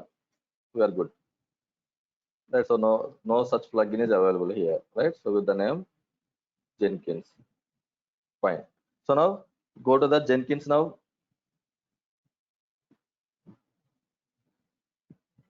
Go to the manage Jenkins, configure system. Click on here.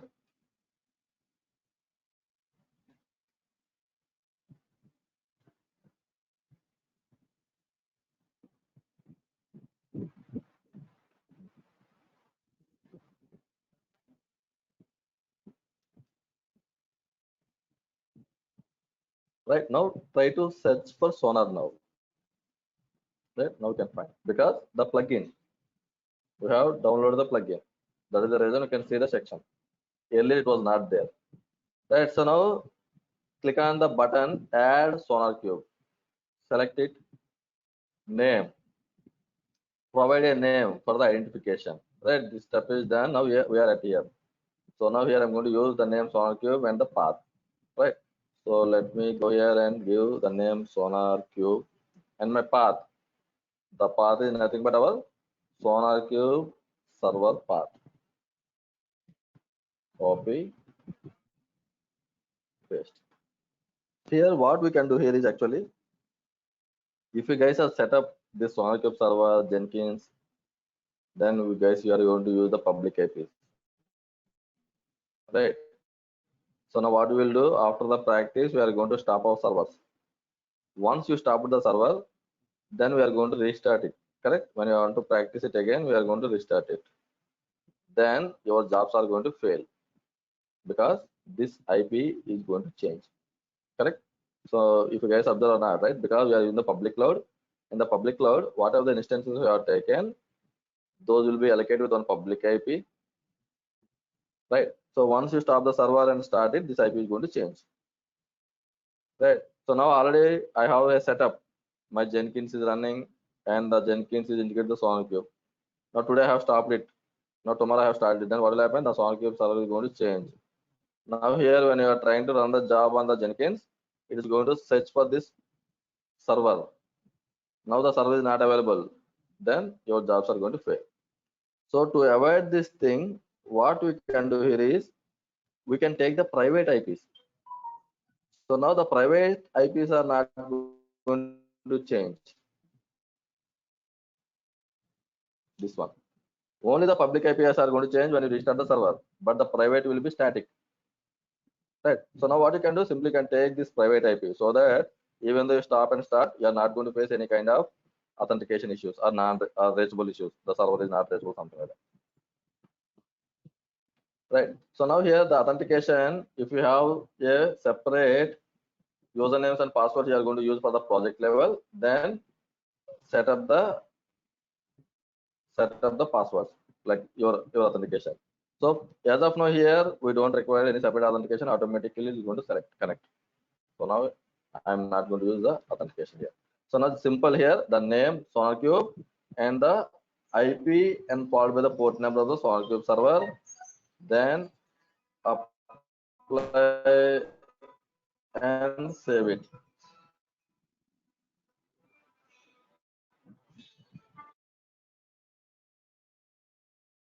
Right, so now integration part is done. My Jenkins server with the SonarQube integration part is done, use the SonarQube. Just try to use the SonarQube. Nothing but publish the data, route the data into the SonarQube. Right. So now here, once the server to server integration is done, now your job will try to publish the data into the SonarQube server, the CA job. Right. So now how the data will be published means, if you want to publish the data means you have to generate the data. The test results are going to generate, then I'm going to publish it. The Kobuchara code quality are going to generate, then I'm going to publish. Now here, who is going to generate the data? Right. In the Maven, I have a page called test. Maven build lifecycle, I have a page called test. The build page is going to generate the test cases, sorry, test reports. Likewise, my Kobuchara have a static analysis tool plugin is there, PMD plugin is there, find bug plugin is there. Those plugins are going to generate the reports. Then I'm going to publish it. In the same fashion, your SonarQube also has to be generated the code quality reports. Then only I can publish it. Now here, who is going to generate the reports? Like your plugin, static code analysis, PMD or find bugs. Likewise here, who is going to generate? That's what the scanner, SonarQube scanner. Now we required a scanner, a tool called SonarQube scanner to generate the code quality reports. Right. So now here, if I go to our Jenkins server again, correct. So now here, when you are trying to run the Maven build lifecycle with the help of the Jenkins, what we did here on the Jenkins server, we have installed the Maven tool.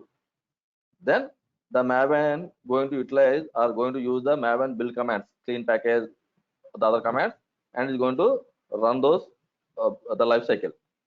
When once the Maven is installed, likewise, when I want to generate the code quality with the help of the SonarQube, there the tool called SonarQube scanner is required, where on the Jenkins server. Then this SonarQube scanner is going to run like the Maven on the code, then it's going to generate the code quality. Right. So now we required a SonarQube scanner on the Jenkins server. Again, how we are going to install? Two ways: manual, automatic. Right. When there is automatic is available, why should I go for the manual? Simple, right? So now I'm going to go to the auto installation. Right, where you can use the installation part, manage Jenkins and global tool. Any tool installation, global tool configuration. Click on the global tool.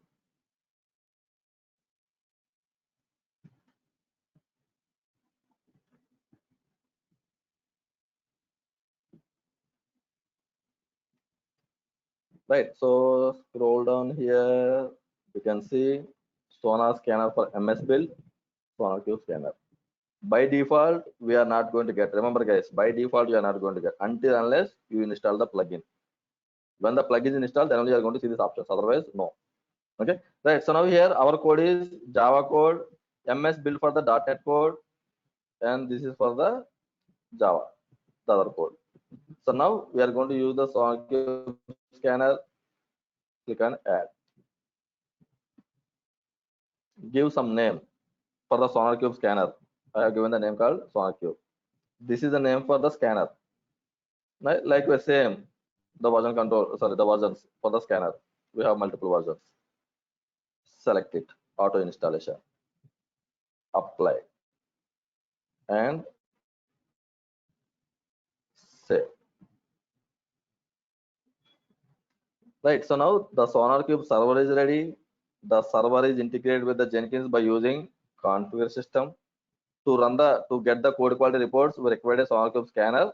The scanner is installed on the Jenkins server with the help of global tool configuration. All the parts are done. Right. So then use the SonarQube scanner on any code and generate the report. So now here, let's go with the some sample code here. Then hello world servlet. Right. So here, this is a sample code to see the code coverage. So here I have taken this repository.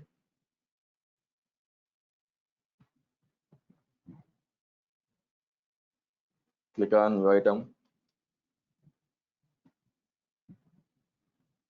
sonar test, some name, freestyle, okay.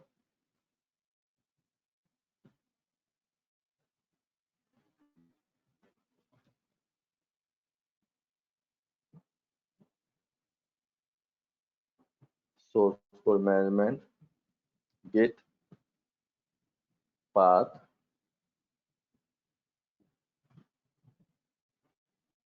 Right, so now here I will go to the build section, add build step,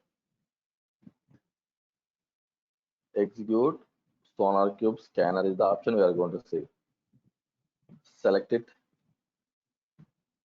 Now when to provide the properties, the options, right? You need to tell the sonar cube where the code is located and what is the project name, what is the project key name. Those details have to be provided so that the sonar cube will take those details and the scanner will run the scanning on the code. Right? What are the properties we need to pass here? So now the properties are these things.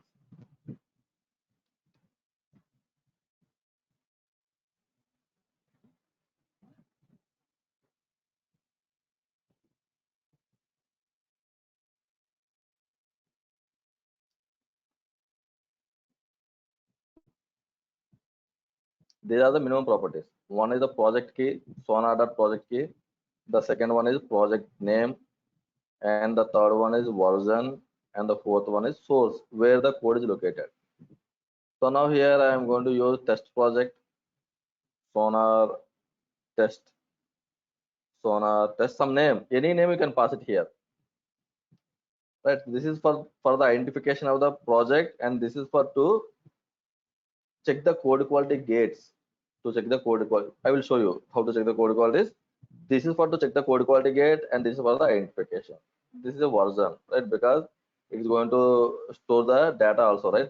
In the history, the database is going to store the reports. So now we can pass in the version wise. So now here, this is the location where you can find the code. So now our job is sonar-test. So now here, change the job name as sonar-test.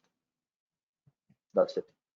So now these properties will be taken care by taken by sonar cube, and the sonar cube will give the details to the sonar scanner. The scanner will run the code quality on the particular code, and it will push the data into sonar cube server. Apply, save. Now try to run the code. So before running the code, we'll go to the sonar cube dashboard. So as of now, if I click on the projects, nothing is displaying here. It's an empty, right? So let's go to the job. You can see here the sonar cube link came, but it is not enabled, disabled, right? Let's see. Click on build now.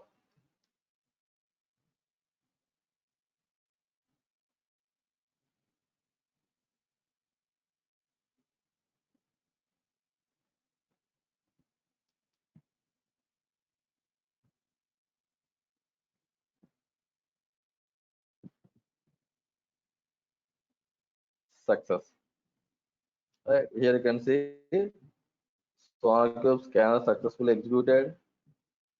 This is the execution step, the scanner execution step. Then here you can see analysis successful, and you can browse. What you can browse here? This is the IP address of the sonar cube server, 203. Right. So here you can see 100 means this is the private IP. I have passed it. This one. Right. While configuring it, sonar cube configuring it, while I'm doing do the configuration, by that time I have passed the private IP. That is the reason here you can see it's routed to 100 private IP. Then dashboard, something like that. Right. So here, go to the job, click on the job. Now the link is enabled. See, you can see the hand symbol. If I click on here, it will be routed to the SonarCube server. Now the request will be routed to the SonarCube server. This is one way of verifying the reports on the SonarCube server. You don't need to remember the SonarCube server details. Go to the job, click on the link. Right, so here the 100 is not traceable because I have given the private IP address there. So let me go to my dashboard, try to refresh it here.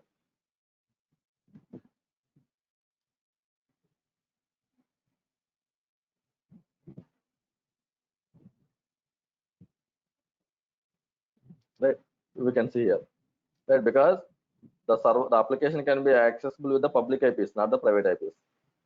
That is the reason if I click on the link, it is not routing. It should be the public IP. Right. So why have changed the public IP? Because when you stop and start the servers, there the IPs are going to change. So now if I try to run the job, it's going to fail because the server is not reachable. So to avoid that issue, I have given the private IP. Now this link is not going to work because it is going to point to the private IP. That's it. Right. So now here, that is the reason. Go to the dashboard, SonarCube dashboard. There you can see the complete the details of the project, Sonar test project. Right. This is the name I have given in the properties section. Configuration,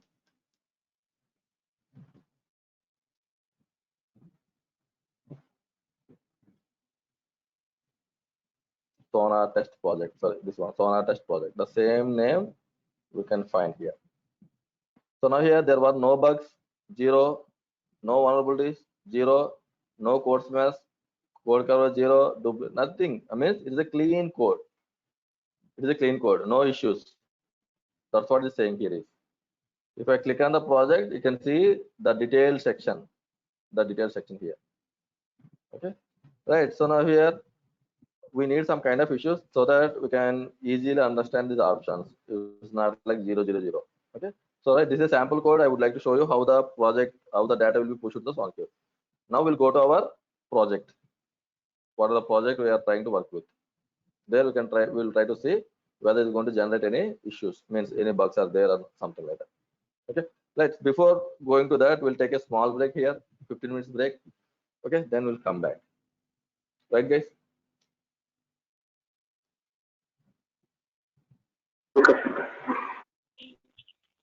Fine, Shankar. Thanks. Okay. Yeah, thanks, Bhagirath. Right, guys, then 12:30, right? So 12:45, we'll meet again. Okay.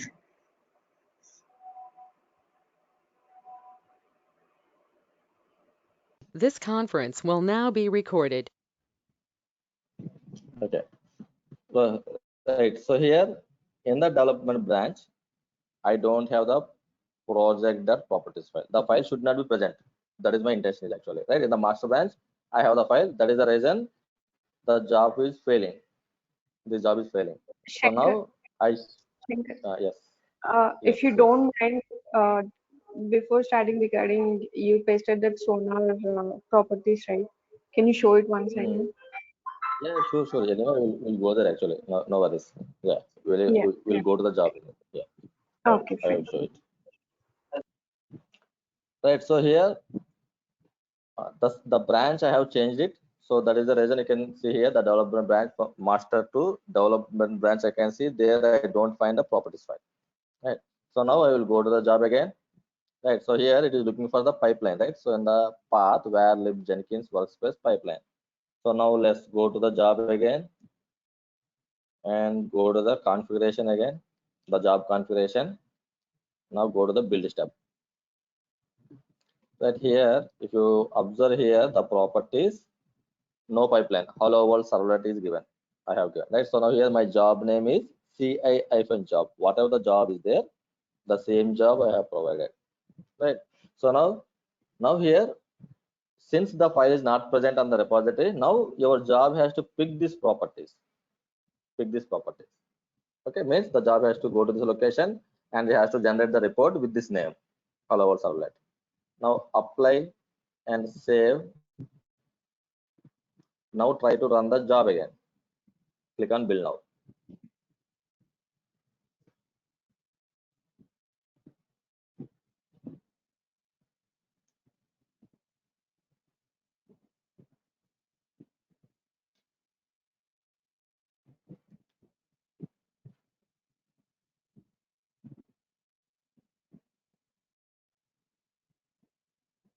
Anyway, the properties, guys, you can find, I have placed it here also in the SonarCube documentation in the PPT. No worries, simply can take it from here.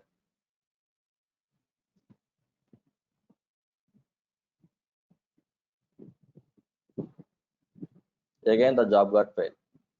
Right, these are kind of issues we are going to face actually, right? So we need to figure out the error and we need to see the correct reason, right? We need to find out the correct reason and we need to resolve it, right? Let's see what is the issue again right now. Let's go to the console output and scroll down.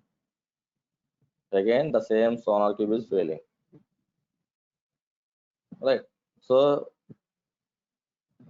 again, is pointing here because just I verified here, that's it. But in my job, I have not pointed to the branch. Still, it is pointing to the master branch, right? So if you observe here now, the first section starting here, you can observe here, it is speaking from the master branch. Correct? Right? It should be develop. And the develop, I don't have the file. Let's change it again. The configuration from the master to develop.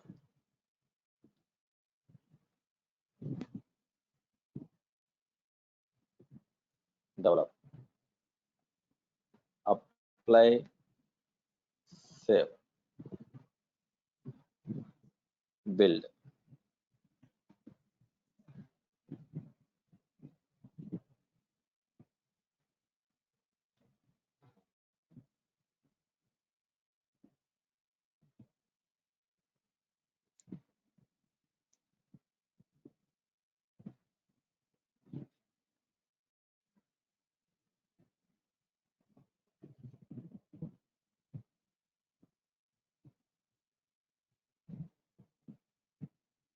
This is SonarCube step.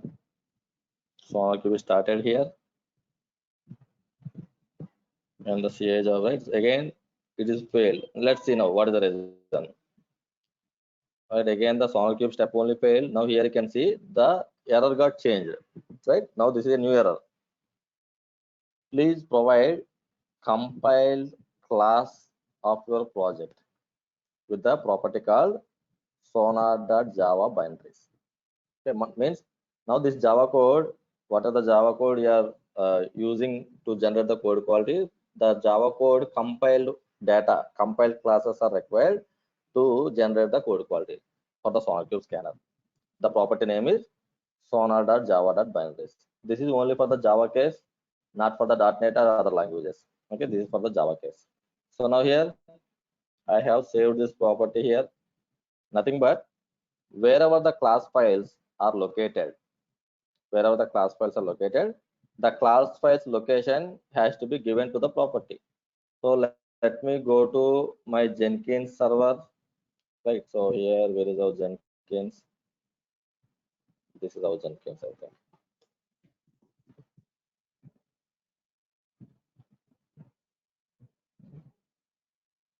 Sudo -i cd where lib Jenkins home location, right? Under that workspace. Inside that, our job name is CA job.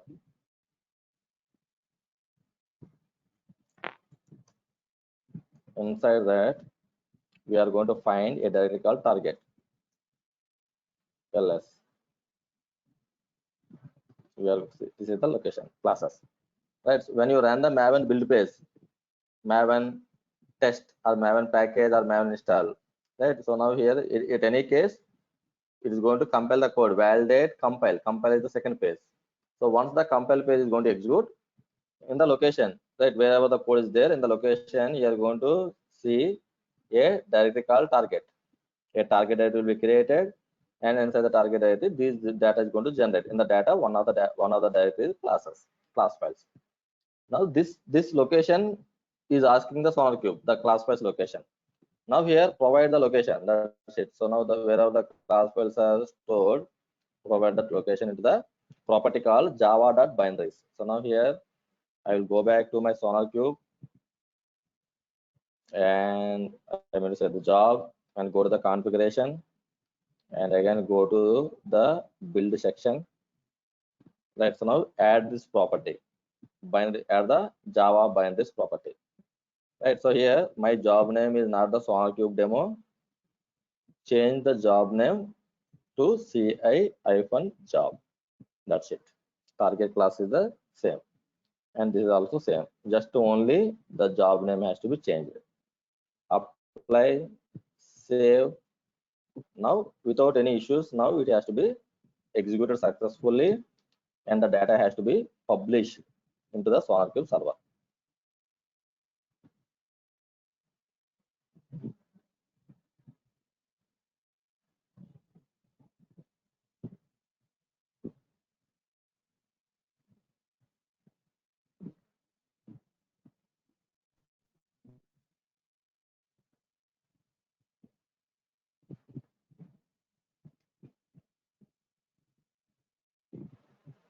SonarCube started here.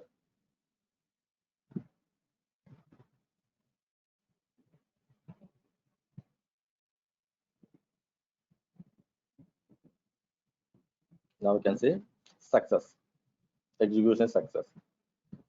This is the status of the SonarCube. Now go to dashboard, go to the projects. Now we should see two entries. Hello world servlet. Just now we have executed 530 lines of code is there here, 50 lines of code is there. But still we are not going to see any errors with this projects. Right. So this hello world servlet is also clean code, no issues. Okay. So here this is the process, guys. Ready. Even though 10 projects or 20 projects or 30 projects, process remains same. Every project requires the property files. The properties. In the properties, we need to provide the name, key, and the path of the code where the code is exist, so that the scanner can take the code and run the scanner. Right. So now here I have some other code available. There definitely you can find some content, means some issues with the code. So let me build that code. So that is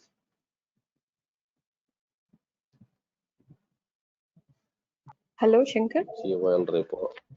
Yes, Teja. Shankar, in real Hello. time, is it our task to troubleshoot all these errors? Yes. So here, whatever I have shown you right now, what are the issues? Those are our issues only actually. Because now Okay. that is an issue with integration, and there is an issue with the class files classification. So now here, suppose a class file is an issue. One of the class file is having some issue. Now that is not our job. Okay. That has to be fixed by the developers. But integrations like pointing to the correct path, that is our job.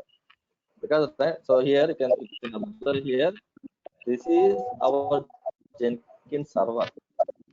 The developers don't know, other people don't know where this code is going to store, the workspace, other stuff they don't know. Right? So if they don't know, how they are going to know this class space location? This is what Okay. our job only. This is our duty only. Files issues, code issues, then we are not going to bother about. Okay. Okay. Okay, Shankar. Thanks. Shankar, this guy is showing on property side. Who will provide that properties, or we need to write where we Yes. get? No. These properties are not going to provide by anyone. This is also our job. So only the thing is now we'll be having the documentations. So you can go to the SonarCube documentation. This entire stuff will be our job only. SonarCube. So from the documentation from the site, you can get all the details. How to integrate with the Maven, how to integrate with the .NET Core, everything you are going to find. So from the documentation only, you need to pick it up. This is the what. So no one is going to provide, but anyway, we have the Google, right? So almost every content you can find from the Google. But the thing is now here, if the project is a scratch, from the scratch you are building, right? Then you are going to set up all the things. If already the project is running, we guys are maintaining, means already the properties and everything will be there. Our job is to change it according to the requirement. You don't need to write anything separately because the setup will be there. But if the projects are starting from the scratch, we are building from the scratch means yes, we need to take those things actually. We need to take those things. Okay. So now,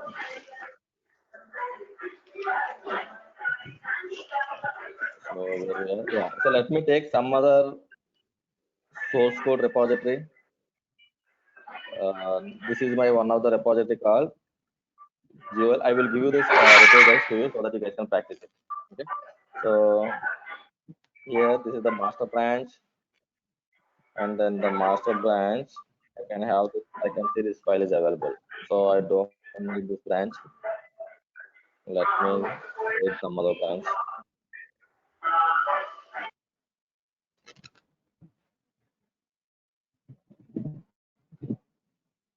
So here I don't have the properties file in the DevOps branch. So now here, let me take this code and create a job here, Jenkins, new item, GOL job, freestyle, okay.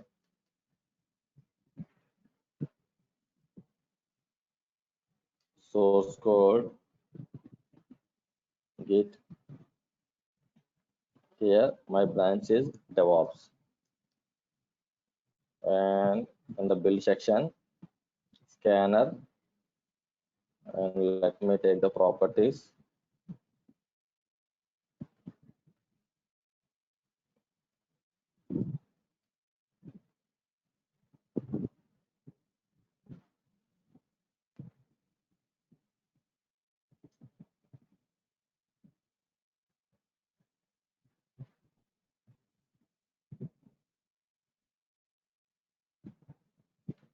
So GOL job.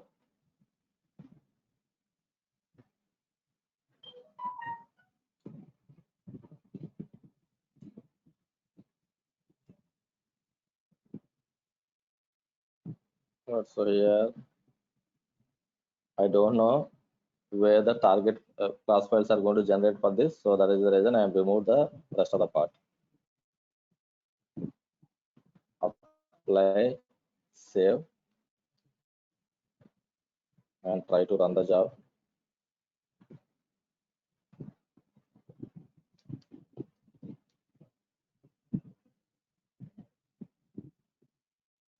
Sources is pointed to SonarCube demo.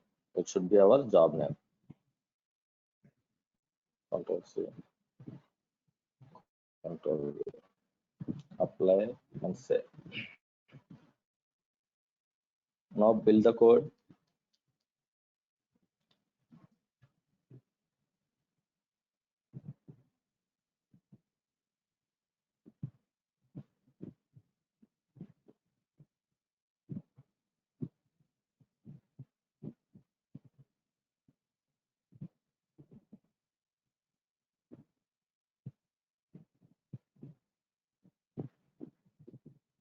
Success. Go to the SonarCube dashboard. Refresh.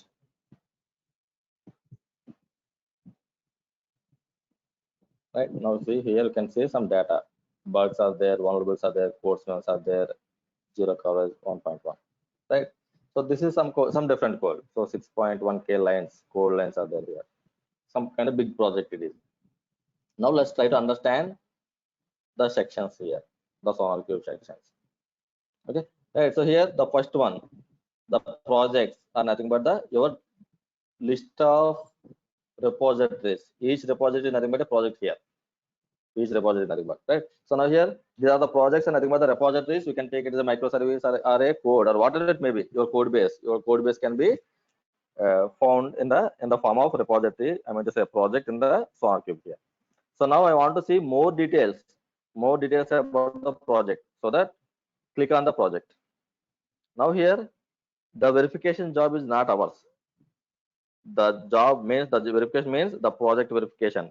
What is the bug here? What is the vulnerability here? That is not our job. Our job is to integrate, generate, and leave it. So now the leads or the managers will go to the dashboard.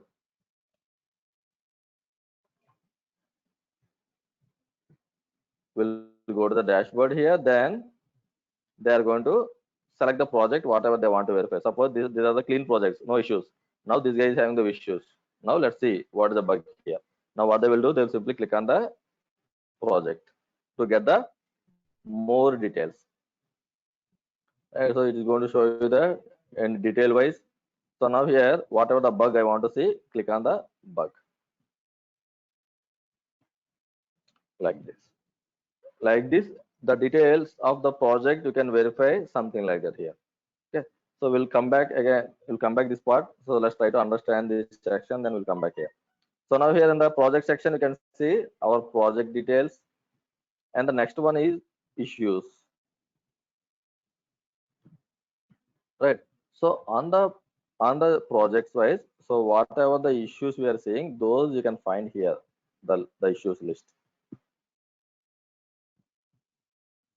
Right. So my project, whatever the project I have chosen, like the game of GOL, game of life is a project. Total number of bugs are one security issue, vulnerability, and 50 code smells. Okay. Right. So now here they are categorized. They are categorized into severity. Out of the 50, 10 are critical, minor issues are 37, major issues are 5. So who is going to decide? Our Sonar Cube server is going to decide. So once it got the issues like the bugs and vulnerabilities, and they are going to categorize the issues like major, the severities, major, critical, minor, blocker, information like that. How it's going to decide, right? So whatever the rules we are going to write, we means not we, the persons who have implemented the rules, they are categorized the rules. Okay, if the code is matching with this rule, then make it as a critical. If the code is matching with the rule, and make it as information. Like that, they have categorized, they have implemented some set of rules, and the rules are categorized into the severity levels like this. Okay, right. So those things you can find under the issue section. So now whatever the rules I'm talking about, those you can find under the rules section.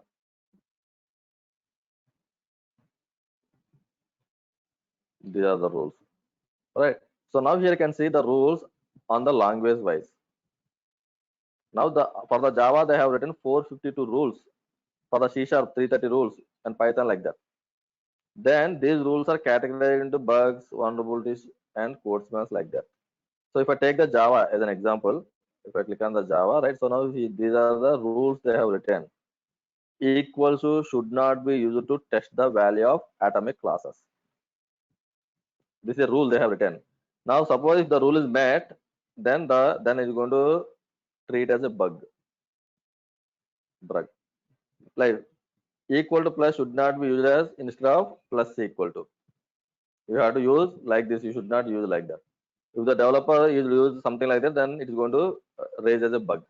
Like that, these rules are defined, predefined rules, and they have categorized the severity something like that. Code smells, bugs, vulnerabilities like that.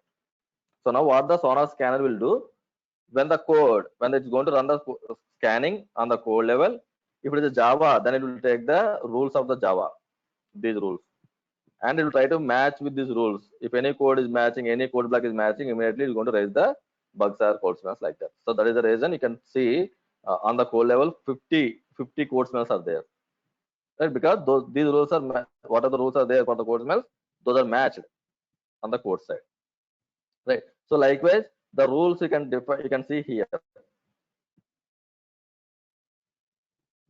on the language wise, right? So now here, let me click on the rule so that it will show us the more details, what exactly the atomic and how it's going to treat this one.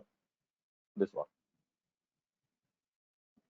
is for the developer thing, not for us. We don't need to understand what exactly the rule is and how they are defined, what is the criteria, something like that. This is not our job, right? So now here, the next one is quality profiles. This is one important for us, right? So now the quality profile is nothing but, you can see for each and every language, C#, one default profile Sonar way, Flex Sonar way. Means by default, one quality profile profile will be created and that is assigned to every language with the name SonarWare. Right. So now here our requirement is here. Whatever the rules are there for the Java, these rules should not be, suppose not this one. Let's go there. Now these rules should not be required for my project. Right. So means like they will assume like these are the common cases which the developers are going to write. So with the common cases, they have written the rules, the SonarCube developers. So now here in as part of your project, this is fine. It is not a bug for us. I can use equal to plus. It is not an issue for me in my current project.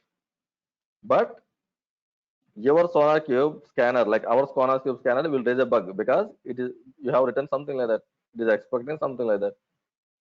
Now, how you are going to handle the situation, because that is acceptable for us. It is not a bug, but the SonarCube is not going to accept because there is a rule. Nothing but you should not use something like that. So by that time, what we are going to do here is we are going to change the severities.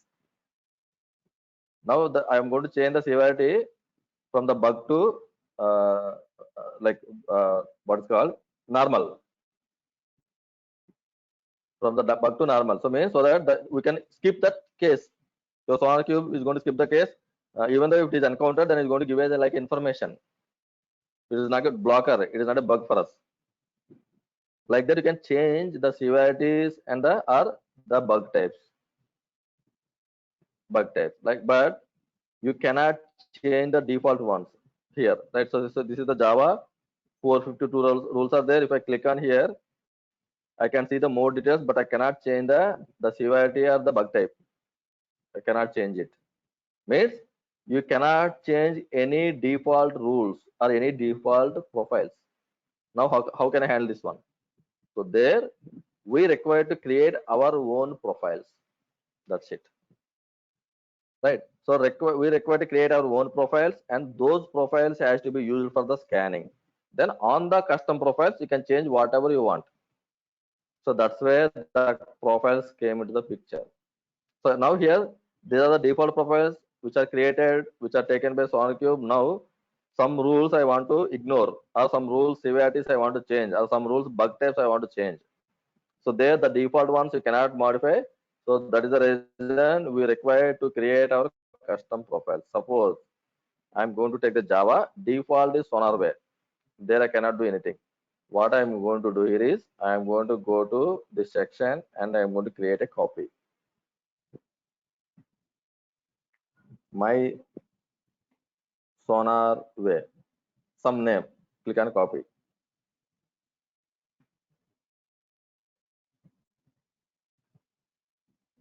Right, so now here you can see my SonarWare is created. Go to the profile again here. Now you can see my SonarWare. Right, this is selected as a default. Even though you have created your Sonar profile, like your own profile, our own profile, but when the Sonar scan is going to run, if the code is Java, by default, this is the one is going to pick it. Right. So now what we need to do here is we need to change the default from the default to our custom profile. Settings. Here you can see set as default. Click on. That's it. So now here, whenever the Java code will come to the Sonar scanner, it is going to pick our profile. So now, as I said, these profiles can be modified. These profiles can be changed. So now here there are total 299 active bugs are there, like bugs, vulnerabilities, and personals. So let me go to the 299. Click on here. Right. So that we have seen right plus equal to the same thing here. So now here this is not required as part of my project. This is fine for me. It is not an issue. Then what you can do? Deactivate it. That's it. So that now when the Sonar scan is going to run, it is not going to pick this rule because you have deactivated it. Again, when you want, you can activate it. Like that, rules can be ignored. Here. So now suppose deprecated code should not be used at the rate deprecated. at the duplicate code should not be used. It is like a code smell. But here in my as part of my project standards, this is not the code smell, it is a bug for me.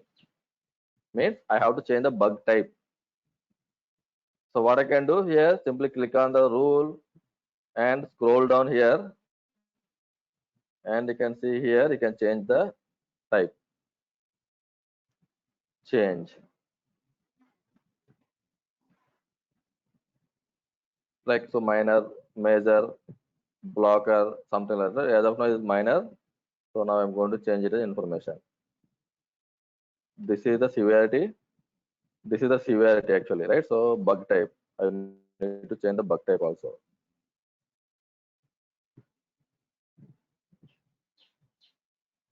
Minor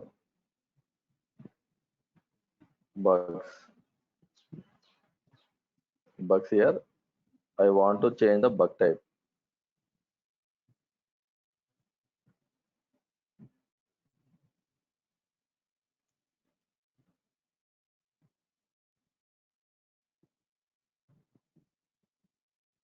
It is not showing the bug type here. To change it, only the severity is going to show us. Change major, minor, cancel, issues here, minor, yes, here. So go to the issue section, and in the issue section you can change. It is not a code smell, it is a bug, like that. Right, so now here again I'm going to explain you guys. So quality profile is the one where for each language one default quality profile will be defined by SonarQube. Right, so that is fine, but the problem here is when some rules has to be ignored from the profiles because those are acceptable in your project. So by that time the default profiles cannot be modified. So what we can do here is we can create our own profiles. Then on the custom profiles we can change the priorities like this. So now here we'll go to the rules, and yes, whatever the rules you want to change, or there is an optional bulk change. You can change the bulk also, or separately can go to the each rule wise. Whatever, right, all the rules are not required to change. Only few rules are going to change. So there you can change the severities, major, minor, something like that. So now on the custom profiles you can modify the rules. Then the bugs, the bug type, if you want to change, then go to the issues. Then here you can change it. Along with the issues, you can change the particular bugs, these things also. So this is right. What is the difference? The changing the types here, and what is the difference changing here? Right. So now this is on overall change, like on the Java profile.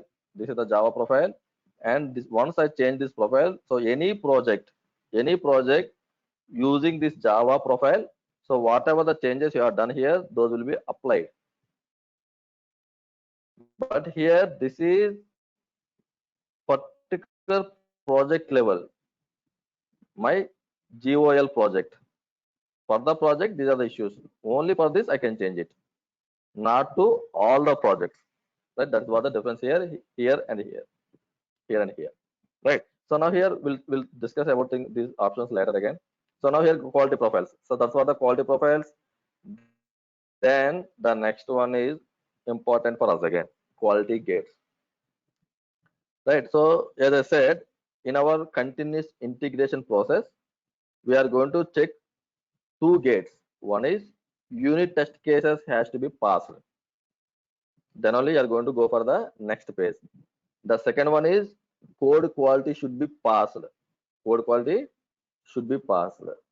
Right. So now how we are going to check the code quality is passed or not? Right. Because here I can say there are profiles are available. The profiles are having some rules for each and every language. Then here the rules are nothing but the more details. What exactly the rules are? Right. Then here I can see in the issues, I can see the severity and the type of the issues, those things, but not like any gates. So now the gates you are going to define under the quality gates. Right. So as like the profiles, by default, we are going to have a gate called sonar way. Click on here. Right. So now these are the checks. Code coverage on the new code is less than 80% is an error. Gate will be fail. Duplicate lines on the new code is greater than 3%. It is going to fail. Maintainability. There are ratings are available like, so for the maintainability, if the rating is A, worse than A, fail. Reliability less than A, worse than A, and security also worse than. What is these gates actually? What is this grades? Right. So now here we can find the documentation, guys. So the documentation will explain you what exactly the grades are. Sonar cube.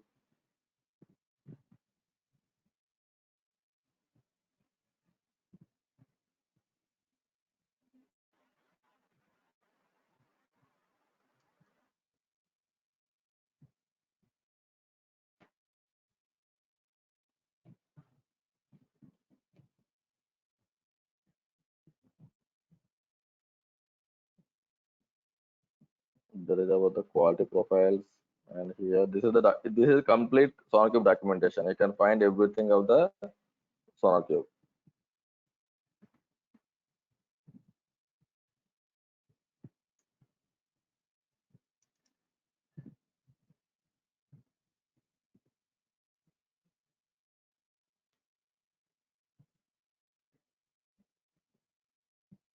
Others SonarCube quality metrics.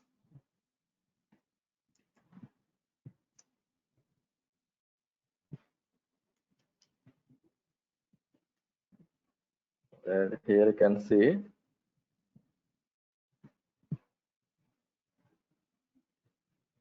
how the percentages and how the grades are going to calculate. You can find here for the duplications. So the duplication lines percentage means duplicated lines divided by lines in 100. That's what the duplicate lines percentage. And here how the issues are going to calculate. Let me go and see. Yes, maintainability. Right. So now here you can see the maintainability. Now here in the maintainability section, you can see the maintainability rating on the new code is worse than A. What is the A here? So A means less than 5% of the time that has already gone on the application. Right. So now it is going to scale. The scale can be internally scaled. Right. So now it's going to check the application time response. So that is less than 5%. Then it's going to give A means it is good. B means between 6 to 10% like that. So now here this is what it is going to calculate to give the ratings. Right. So likewise, if I go with the reliability. Right. So reliability here you can find the reliability also worse than A. Right. Here the reliability A means 0 bugs. If there were no bugs means they are going to give the rating as A. Pure code, no issues. At least one minor bug. One minor bug is there. The severity now. Here you can see severities. One minor bug B. Major bug C. Critical bug D. Blocker. You must and should solve it. Blocker, right? That is E. So worse than A means in any case it is going to fail. So like that we can check the metrics how they are going to calculate these grades for the security again. Vulnerability 0, vulnerability A like that. For all the metrics you can find it here in this documentation how it is going to calculate. Right. So now here now the quality gate is a bunch of conditions. So now when the code is going to execute, it is going to check this quality gate conditions, and based on that it is going to give us results.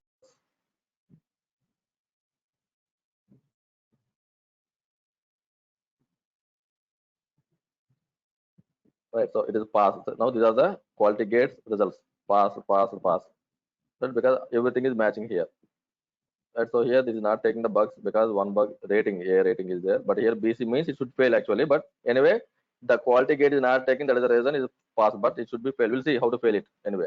So now let's go to the quality gates and click on the SonarWay default.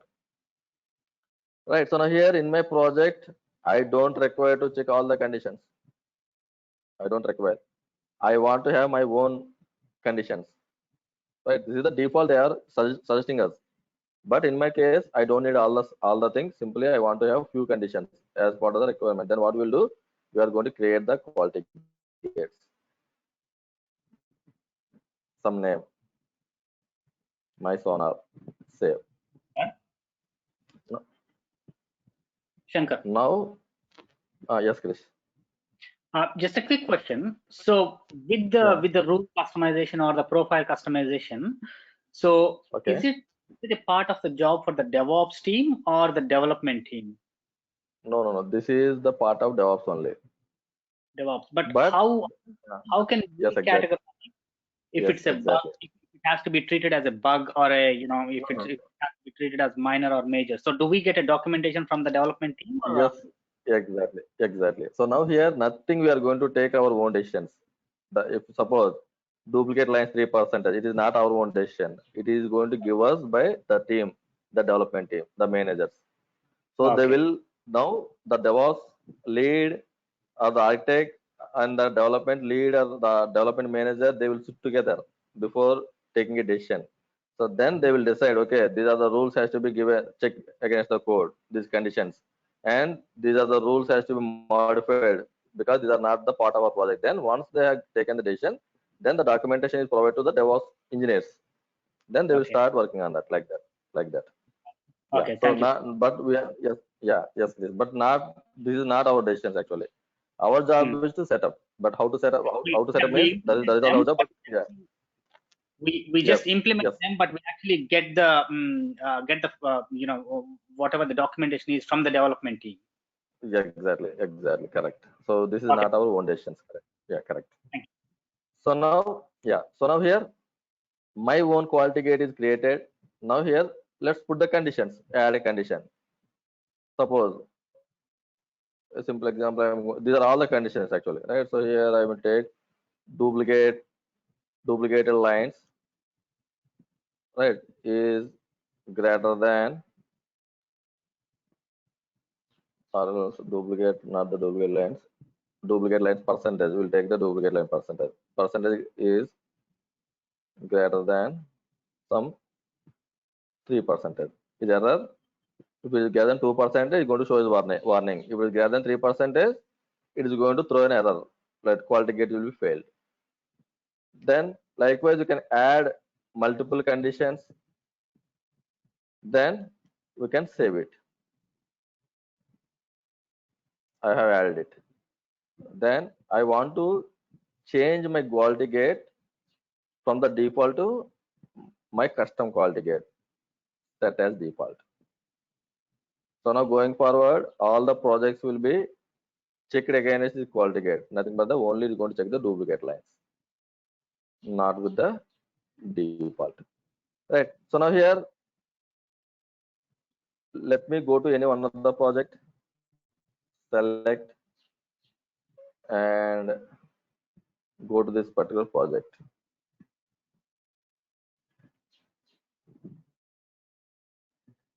So now here, there is a chance of every quality gate, right? Sorry, every project should go with the only one quality gate, something like that. Only one check. Few projects requires multiple checks, and few projects are required only one check, something like that.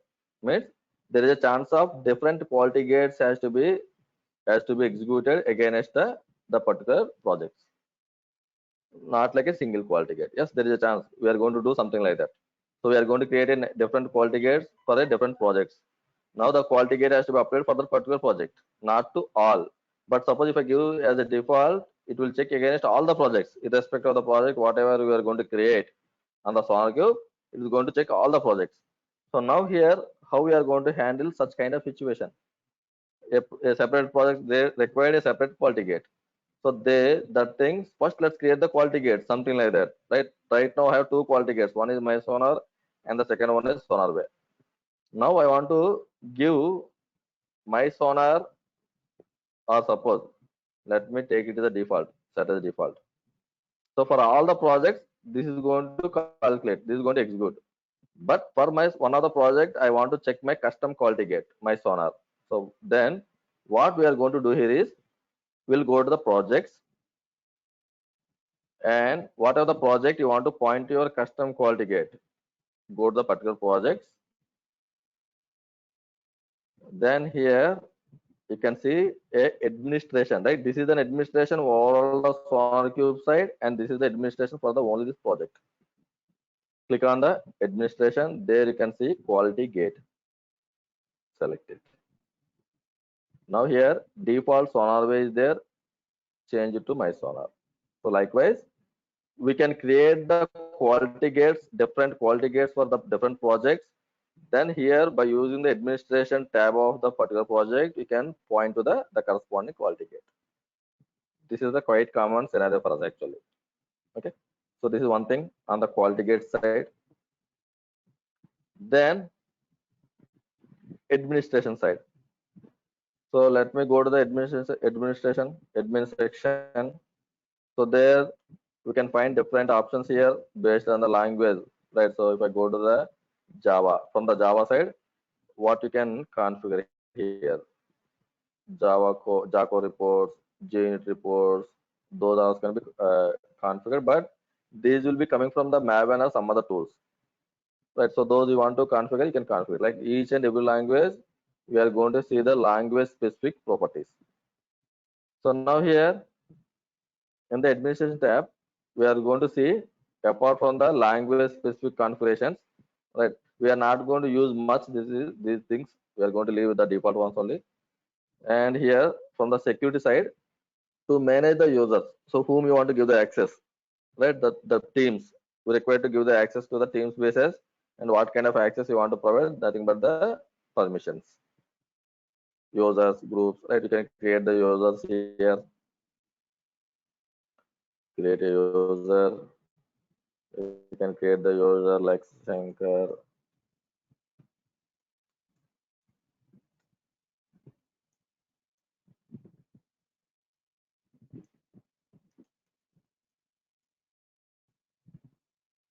Create. Now one more user is added here, right? So this is the right. If you want to change the password or update the details of the user, you can update it here. Then go to the permissions, right? So here all from the users,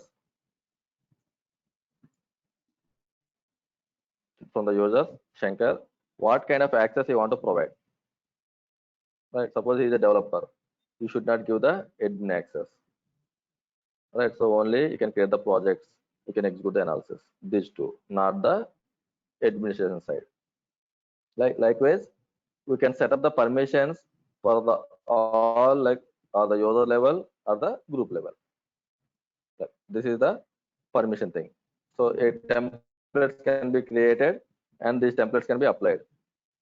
Default templates. If I go to the default templates, it's going to give us the templates, nothing but some default setup. These can be applied. But anyway, we are going to use this setup, something like searching the, because we are not going to give to all the people, we are going to give to the leads, right? So because this, when the moment we are going to give the link to the people so that they can access the project, simple, they can access the projects, they can go to the details, but they cannot do anything on the section side.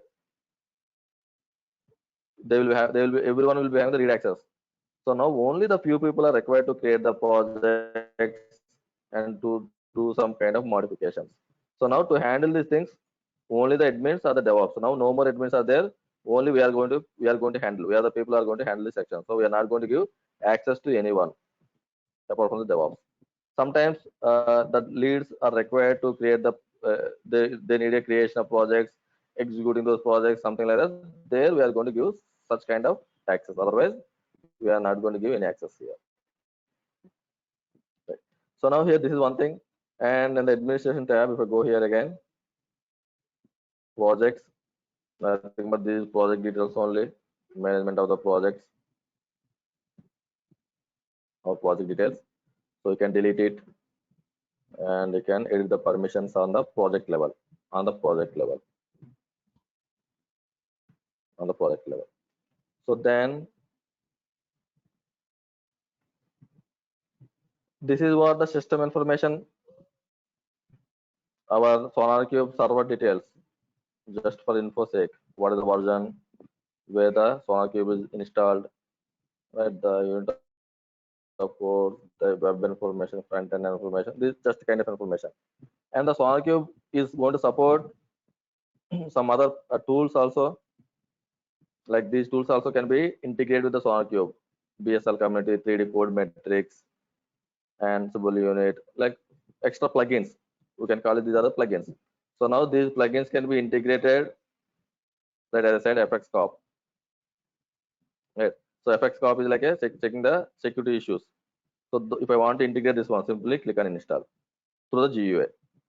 Or as I shown you, go to the location of the server, go to the extensions of the directory. Inside that, you are going to find the plugins, place it there.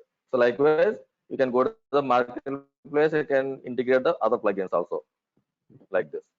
Right. So now these are the things, these are the sections in a SonarQube. So now most of the time we are going to work with the quality gates. Very less we are going to work with the profiles. Very less we are going to change. Otherwise we are going to go with the default only. So now as a DevOps guide, most of the time we are going to create the profiles, and the profiles are going to assign to the particular projects. Right. So now this is the part of for us as a DevOps guy, integrations, configurations, and leave it. That's it. So now once the project is executed with the help of this our Jenkins job, and finally is going to publish the data into the SonarQube. Correct. So once the data is available on the SonarQube side, now what the team is going to do? Simply they are going to verify? No, they are going to verify, and they will take the actions also. Otherwise, what will happen? Every time when the code is going to execute, the scan is going to execute, the same amount of bugs, same amount of code smells is going to display. So now tomorrow, sometime point of time, the manager wants to see the things. There, by seeing the things, he will escalate us that why these issues are not fixed. Means, right? So once you got the issues, once you got the errors or something, the bugs and other stuff, we need to resolve it. We means not we, not the DevOps job, the developers. They has to resolve it.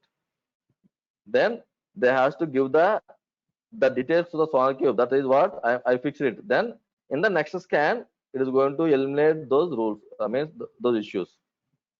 Right. For that, what they are going to do? This is for just kind of information, guys. Not for us. This is how they are going to handle this SonarQube stuff, and how they are going to fix it. Just kind of information, right? Right. So one suppose here, let's go to the project, and suppose there are 2 bugs are there. Click on the 2 bugs. These are 2 bugs. Right. So here it is going to tell us remove this unused import. So means it is not being used in the code, but you have defined it. It is saying us remove it. So select it.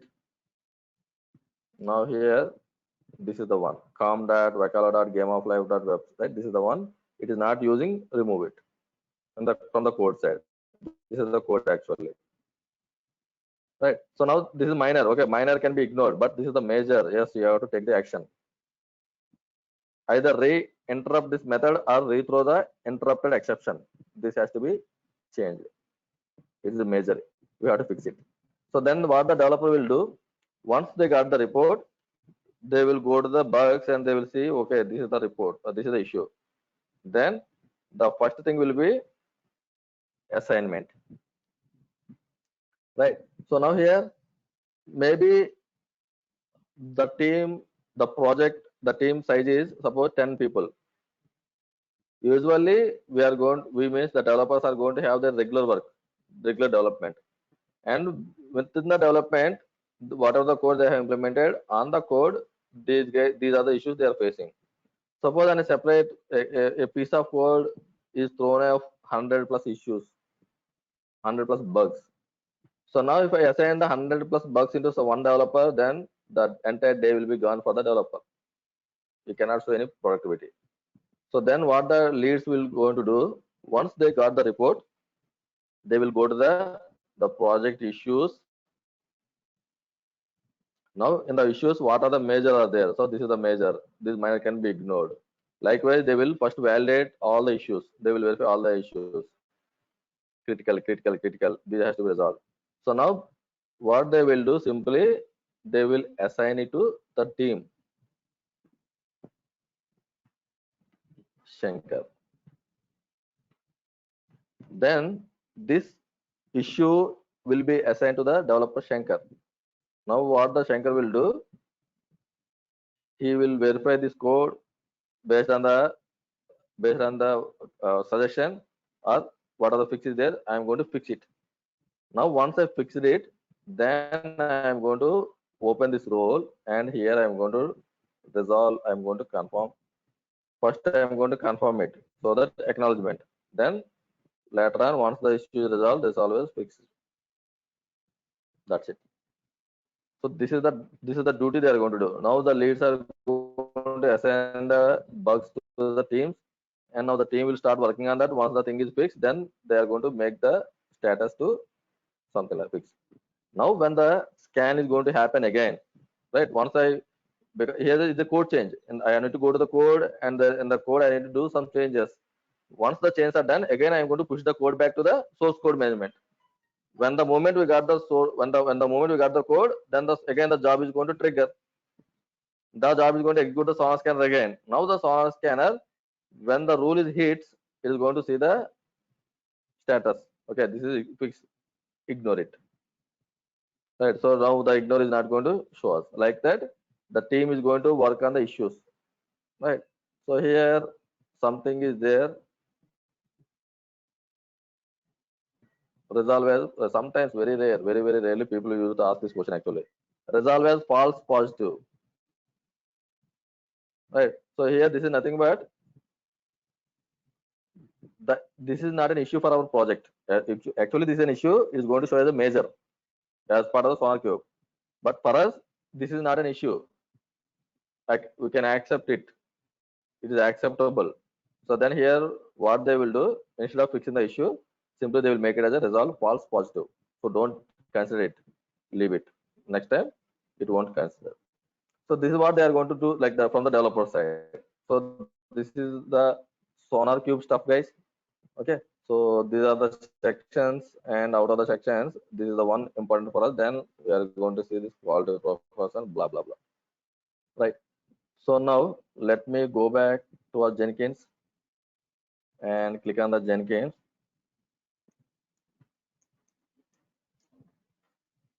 Right. Go to the job. Go to the configuration.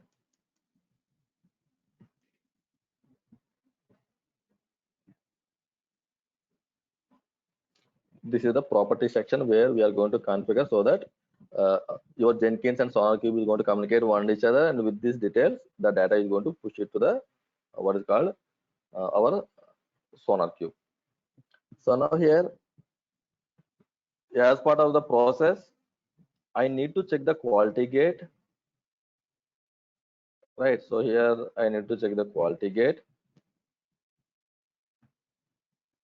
If the quality gates are passed, go for the next step. Otherwise, fail the job. But here I did not configure anything, something like that. Check the quality gate and fail it. Right. So now here, checking the quality gate. So now in the GUI side, like this one, freestyle jobs.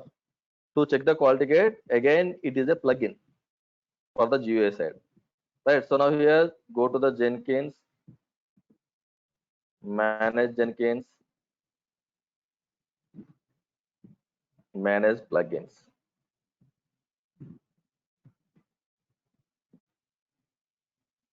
Go to the available.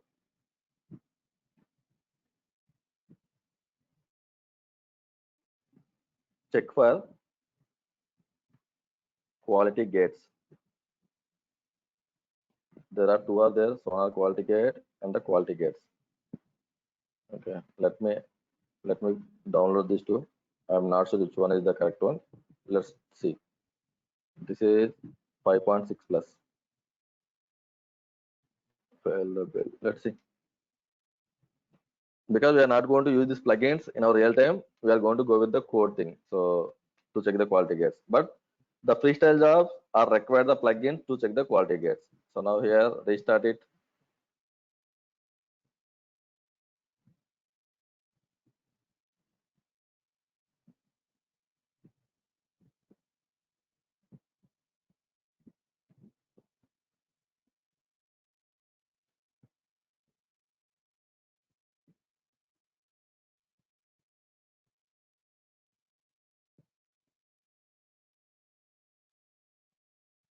Here let me go to the quality gates, my sonar. I'm going to delete it.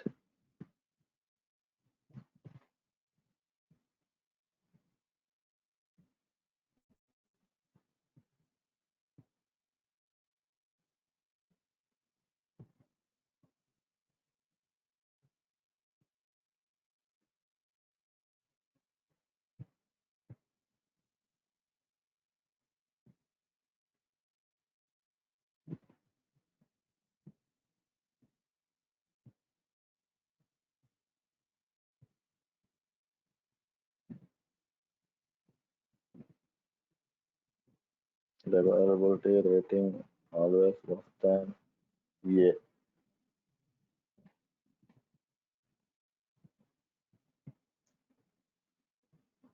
Reliability rating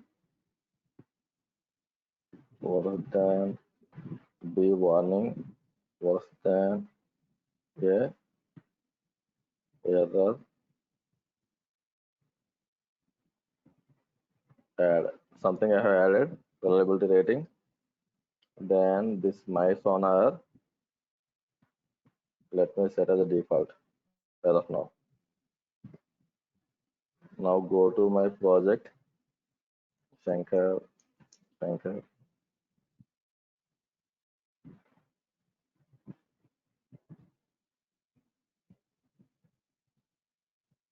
Go to the job,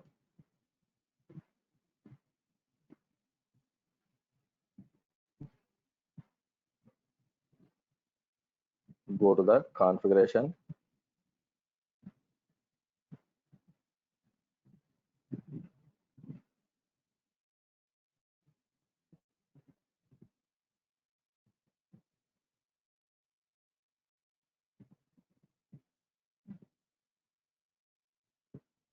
go to the build, quality gates, right? You can see quality gate, select it. This is not the one. This is not the one, quality gate. Quality gate SonarQube plugin. This is also not the one. So let me go to the post bill actions. Post bill actions. Now here you can see quality gates. Quality gates SonarQube plugin. Both are not the correct ones actually. It is going to ask us quality gate name. The project key name is going to ask. Aggregate, email, nothing is there, right? So let me go back to the plugins again and see any other plugins are available.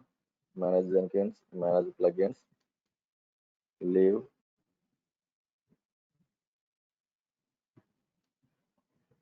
available,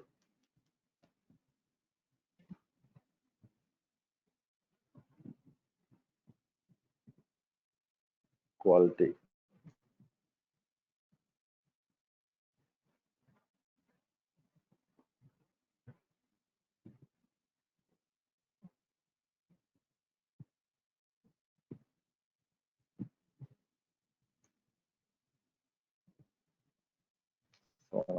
Forget it. Let me see whether I have placed this one or not. Local quality gates.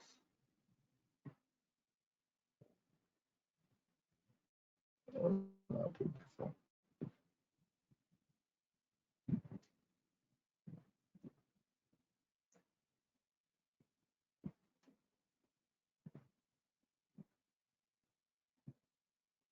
So we don't find a plugin.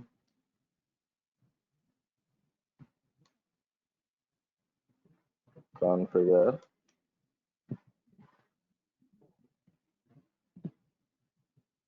build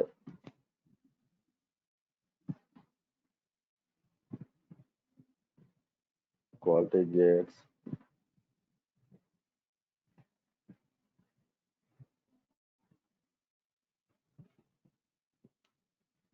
So met the project quality gate status different than passed.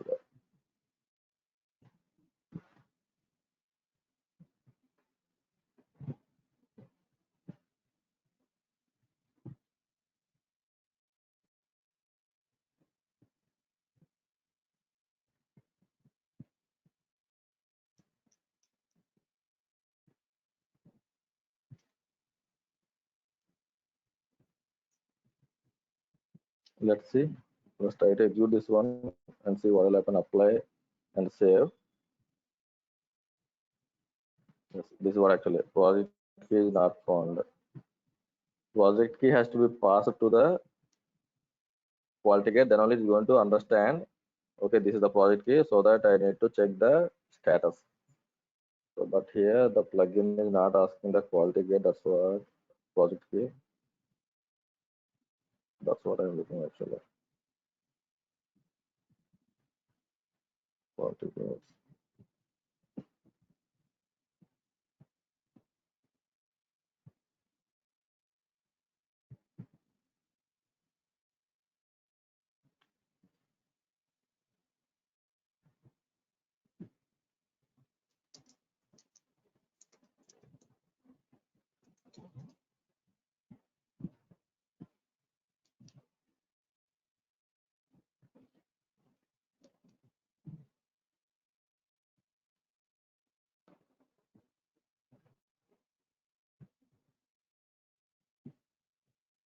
Sonar quality gates is the plugin. Okay, fine. Understand. Right. So here the quality gates also we need to configure. So that is the reason it is not asking here the project key, even though I have chosen the quality gates. So let me delete it. Go to the Jenkins, manage Jenkins and configure system. For the quality gates also we need to provide the SonarQube server details. So go to the configure system again.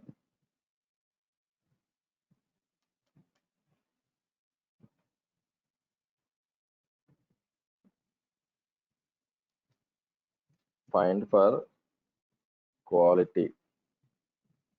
So quality gate SonarQube, add the Sonar instance name, SonarQube, the URL, SonarQube URL, right? So give the URL, copy and paste it. So as of now, no other these are things are not required. Simply give the name and leave that the other things are default. Account login password, these can be ignored. Just name and the link. Save. Now go to the job again. Configure.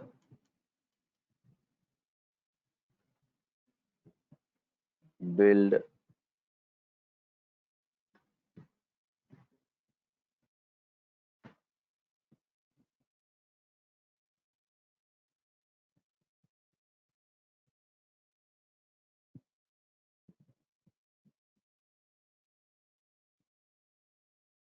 Build, then add build step. Now try to see quality gates.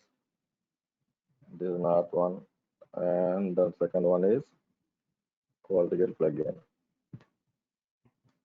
Still is not, it is also not working. Let me add in the other section also. Manage Jenkins. Go to the other section, configuration. Search for quality. So here one more is there, right? So this is the one. Try to add to this guy. Copy URL Sonar cube. Apply and save.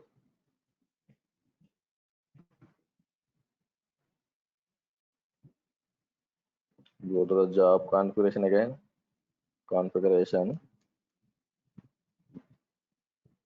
And go to the build step.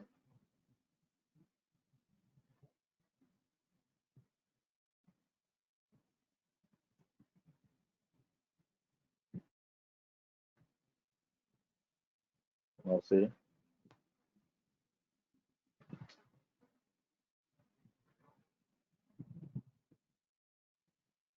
Something is not working. Okay, guys. I think some configuration missing. Let me see today. In tomorrow class, we'll see that one actually. Okay, some configuration missing. That is the reason. It should ask something like that. Quality gate name. That's it. So that we can enter the quality gate, then we can verify it. So one of the configuration missing, I think. Let me see, and we'll see this part tomorrow. Okay. Okay. So any doubts, guys? Any doubts? We'll go through this Today once class, again. Shankar. or are we good? Sure. So anyway, this quality gate setup now we are not going to use in our real time. That is through the code only. But anyway, yes, with the freestyle also will cover it. But anyway, that is not important for us. Okay. Okay, guys. Then so if you are good, then we'll meet tomorrow. Okay. Thank you, Thank you. Shankar. Thank you. Yeah, thank you. Thank you.